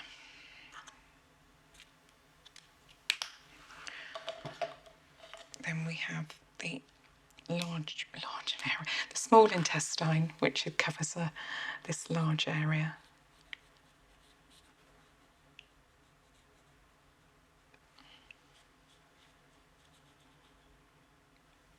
That's the small intestine, which covers everything on this left side of the plantar.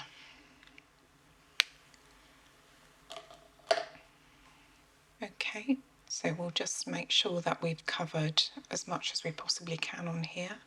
So we've got the shoulder, the spleen, the descending colon, and then we went to the stomach area, the solar plexus, the lungs, the sinuses, the ear and the eyes, pituitary at the top here, the brain along the side, the heart. We did the thyroid, the pancreas, the wonderful kidney there. We did the ureter. We did the transverse colon.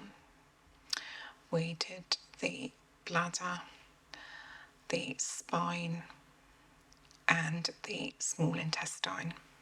And that completes both of the planters, which you can see wonderfully portrayed there. Okay, so now we're going to move on to the dorsal images, and we'll just have a look at the reference point for that. We are just going to use these images as reference points for the dorsal view of the hand and just colour in these areas that they've got to make it clearer where the reflex points actually are on the dorsal view. Okay, now we've completed the plantar reflex points, we're going to turn the hands over and we're going to finish off with covering the dorsal view of the reflex points, and we're going to colour those in as they've shown in the reference here. Okay, so we're going to start with the left dorsal view, and we're going to start on the left side here with what would be the ovaries or the testes on a man, which is just on the left here. And then we have the fallopian tube, which takes you across to the fallopian tube, which takes you across to the uterus and prostrate. Actually, we'll use the same colour just to identify the thyroid here as well.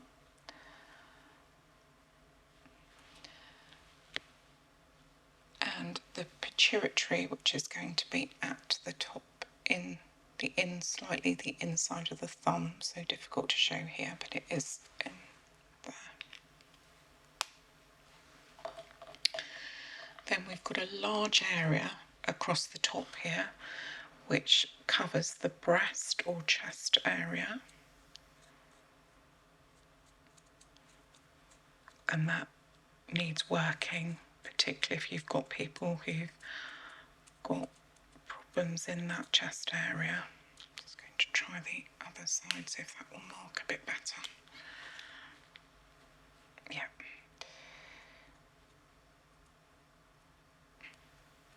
Quite difficult to do on the hand here because the hand's quite bumpy here.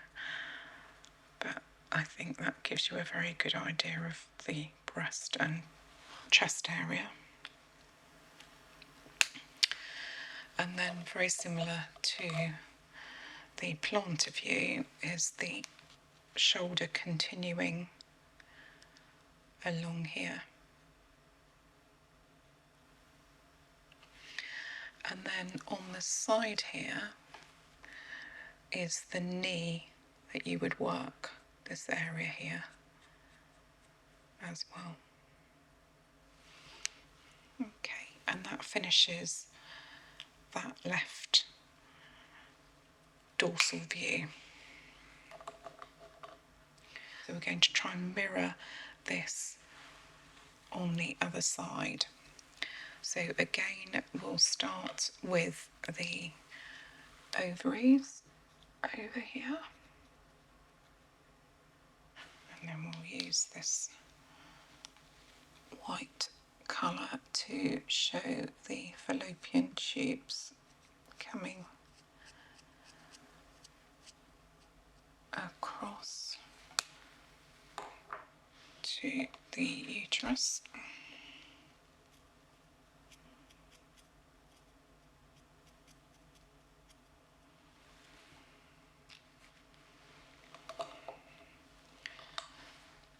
then we will just pop in the thyroid along here, and again the pituitary, which is difficult to depict, which is just on the edge of the thumb there. Then again we'll show this large area of the chest and breast area. So this is always a difficult one to colour in. It's quite bumpy.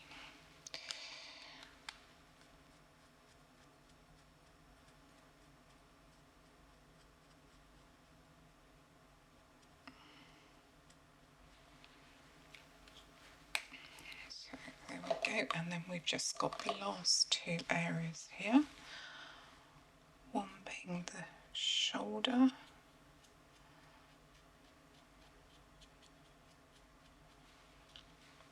and then the last one on this side, which is the knee.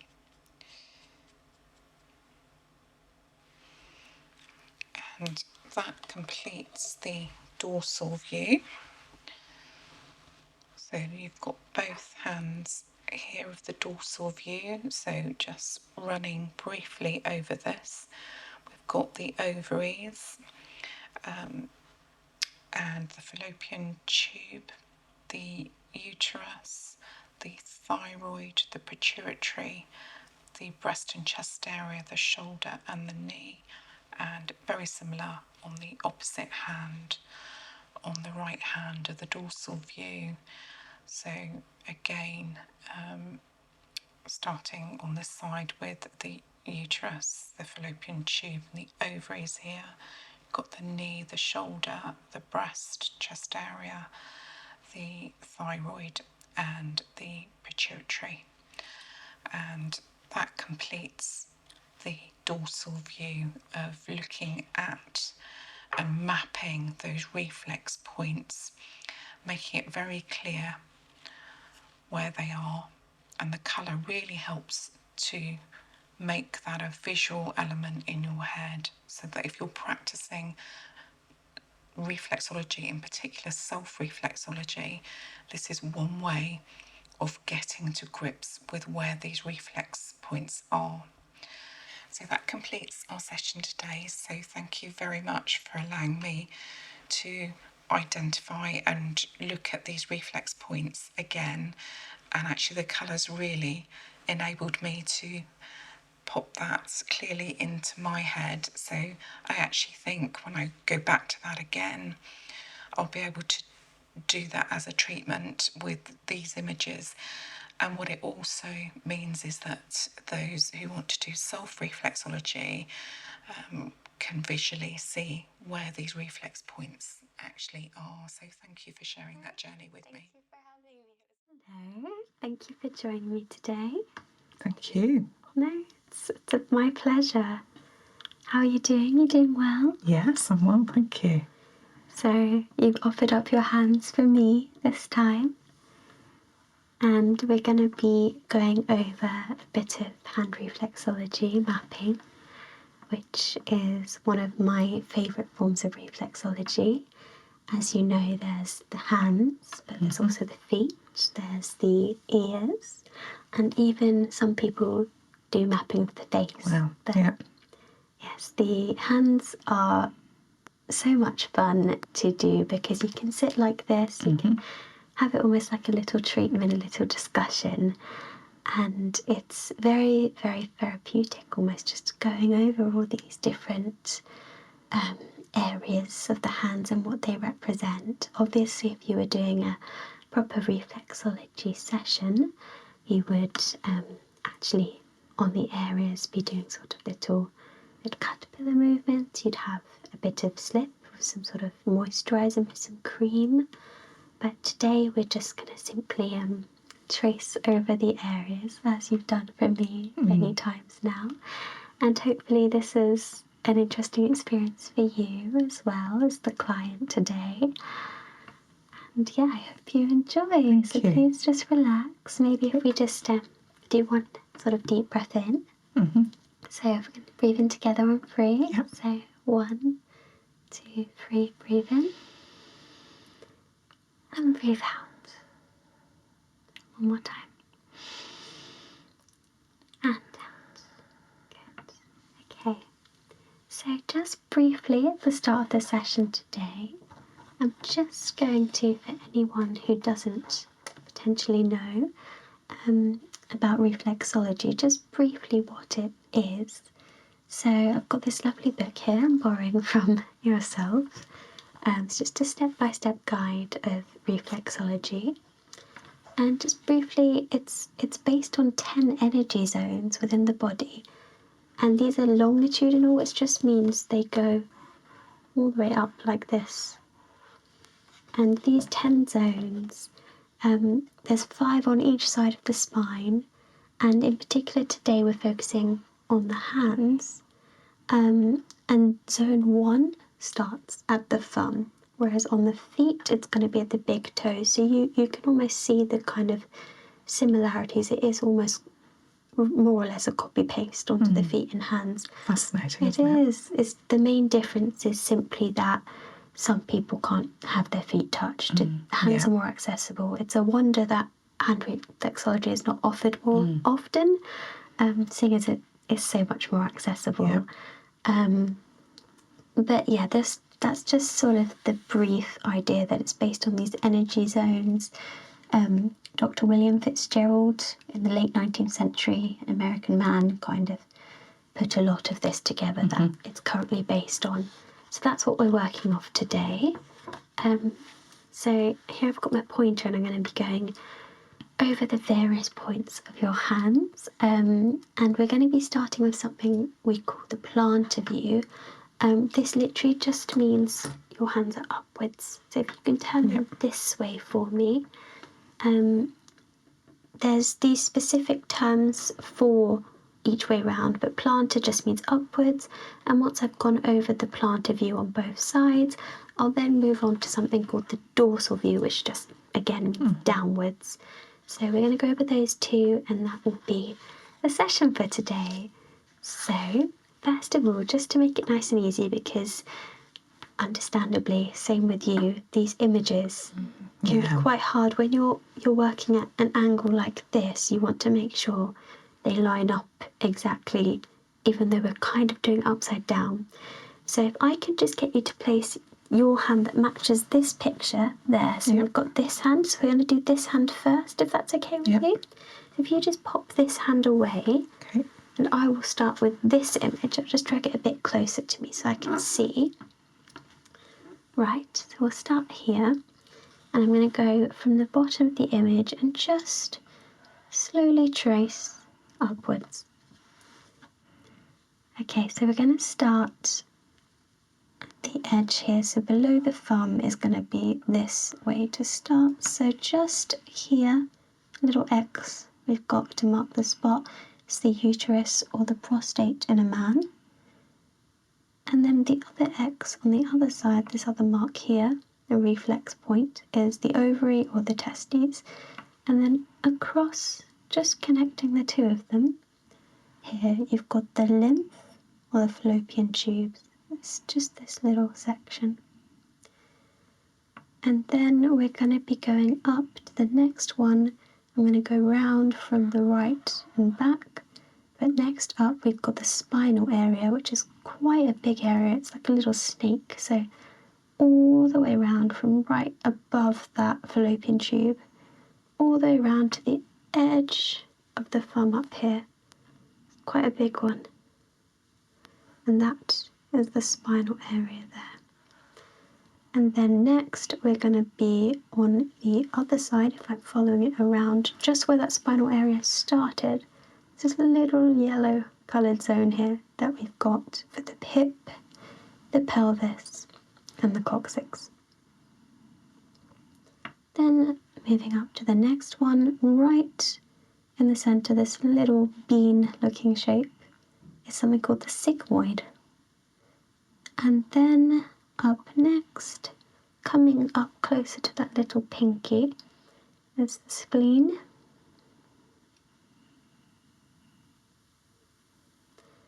And then we've got the diaphragm going across,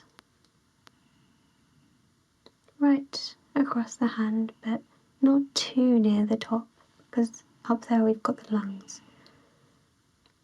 Next we've got the armpit, just around the kind of edge of this zone below the pinky, because the whole sort of big pinky area itself is reserved for this one point here as our main focus, that is the shoulder. And then I'm going to go around the image this way, and we've got now lots of little dots. Although it's all coloured in, we're going to be focusing on the little dots in the centre of each. So we've got here is one of the sinuses, and then the next sinus is just below that, yeah. And then we've got two on this finger, just at the bottom, and then also at the top. Then on these two ones closest to the thumb, we have closest to the thumb, this area is reserved for the eyes, here, and then this one we've got the ears. And then my favourite at the top here is the brain. Little blue markings just there on the top. And so once we've gone around from that, let's do the same area on the thumb. This isn't the brain though, this is the brain and pituitary and pineal gland. I can never say that word. So while these two is just the brain, this one is more of a mixture on the thumb here. And then we've done that spinal area right at the start because it just goes right around the hand here. So we'll miss that over, but one we don't want to miss at the bottom of the thumb here is the thyroid gland. And then also we're now starting to go across back to the centre. It's going to get a bit more mixed up and confusing, but the stomach is right in here with the pancreas next to it. And that's under that sort of lung area there. And then the adrenal gland close side to the thumb we've got here with the kidney, the ureter tube connecting them to the bladder. And then right at the top, as I've mentioned a few times, we've got the lung, breast, ribs and heart as the zone. So that was quite a quick go around the hand, but that is the left plantar view. It'd be alright if I just have your right. Thank you. Lovely warm hands. Thank you.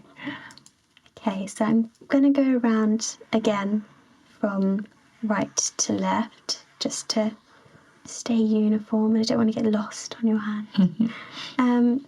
But they are similar at points, kind of a reflection, so it might be a bit of a repetition. So if I start again, we've got the ureter on this side, yeah, because we're the side close to the thumb, and then the ovary and testes on this side. Again, the lympho-fallopian tube right across here, almost like a bracelet. And then if we're going this way, the next one up is not the spinal area because we're going around the other way this time. We're going to go straight up to the bladder. And remember, we've got that tube, the ureter tube, connecting that straight to the kidney. Little friends there. And then back up to the neck and thyroid. Interesting, on the other side I didn't say neck, so it's not just the thyroid on the thumb here, it's also the neck. And then if we wanted to, I could point out that massive spinal area again. It's just the other way around, just along there. And then again, brain, pituitary gland and pineal gland all mixed together on the thumb again there. Same, we've got the brain on these two, just these little bits here. And the one closest to the thumb this time round is the ear, so it's switched up. Again, a little reflection. So we just mark the ear across there, the eye next to that. And so then we've just got the little dots to mark that mark the sinuses, tiny little dots, so just under the ear, one here, and then one above the ear. We've got one under the eye, and then on this little lonely finger with nothing else on it, there's another sinus point there. Then on the pinky, we've got the shoulder, this massive yellow marked area that also down here has the armpit. Under that, you've got the diaphragm going right across. Tuck your thumb in there, right across the diaphragm. And then this big mark here for the liver, the opposite side to the thumb, so you've got to reflect it. Right there, the liver.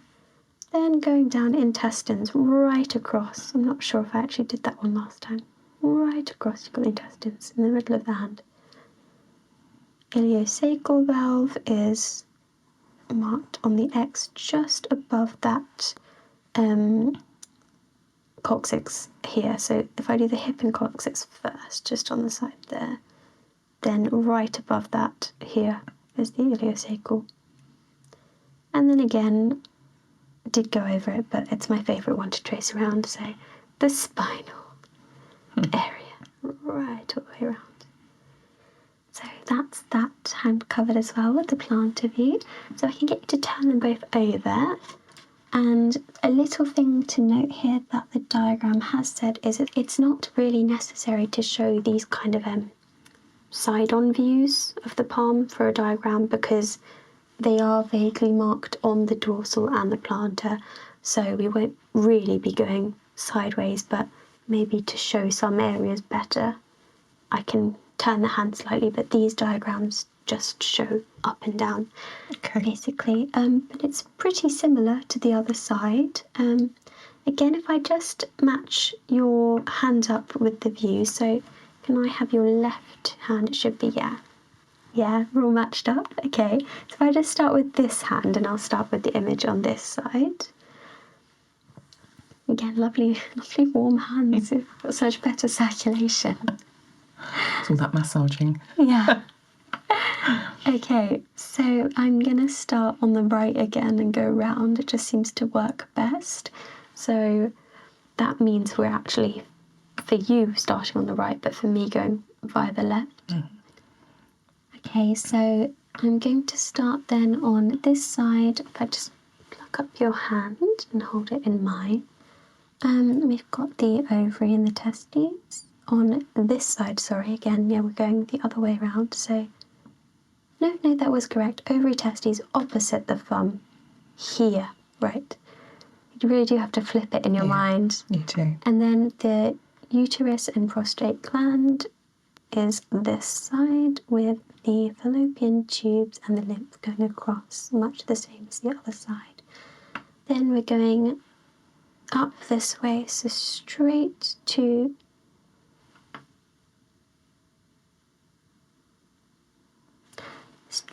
the thyroid gland, just on the bottom of the thumb there.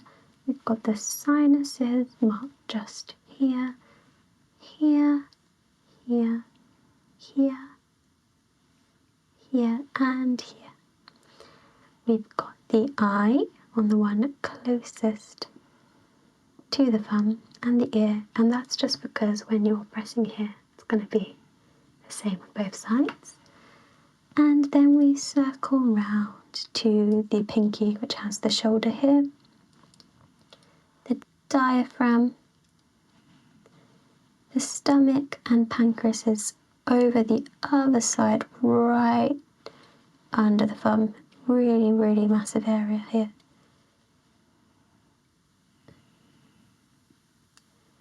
And then we're going to go down the side of the pinky, so maybe if I just turn it slightly now. Got the knee and elbow around here, the pelvis and hip, and the sciatic nerve over here. And I believe that's everything on the top side. There's slightly less markings on this dorsal view. Heart and lungs. Oh, is that the lung? Oh, how did I miss that? That's the one I kept saying on the other side. Okay, so right at the top here, right over it. but just kind of missing out that pinky area, just a little rectangle here, is the lung, breast, ribs and heart. The other hand, the student has not yet become the master. I'm trying. It's really helpful for me as well. I guess you can see it in front of you. I know, it's actually puts it much clearer in my mind, actually having it done this way. Okay, so we've got the thumb this side, which means we're going opposites. So I'm going to start here at the uterus and the prostate gland, right across lymph, fallopian tube, ovary, testes. Okay, and then turning straight away this time round this way it will be. Yep. Sorry. Okay, that's it. Yep. We've got the pelvis and the hip there, and the sciatic nerve, the knee and the elbow. And then straight onto if you go back upwards, we've got the shoulder here. Then we've got the liver kind of under the pinky, but not too high up, just around there. And then there is the diaphragm tucked in here. And then we've got the sinuses to mark. You've got one up here, you've got here and here, here, here, and on the thumb, with also the eye up on here and the ear on here. And then on the thumb as well, we've gone right round, done all these, the thyroid gland just tucked away in here, not to also forget the lung and breast tucked away here, right up to the edge there. And that, I believe, is the whole way round. So we've marked all of those. Just have both your hands back, but hopefully that was educational. Hopefully it helped you memorize them even better. It was really fun being on sort of doing the active part of the treatment for once. And thank you for offering up your hands for me to go around marking. Yeah, it was good fun, and yeah, I'd love to try do treatments like this again sometime. Thank you. Thank you.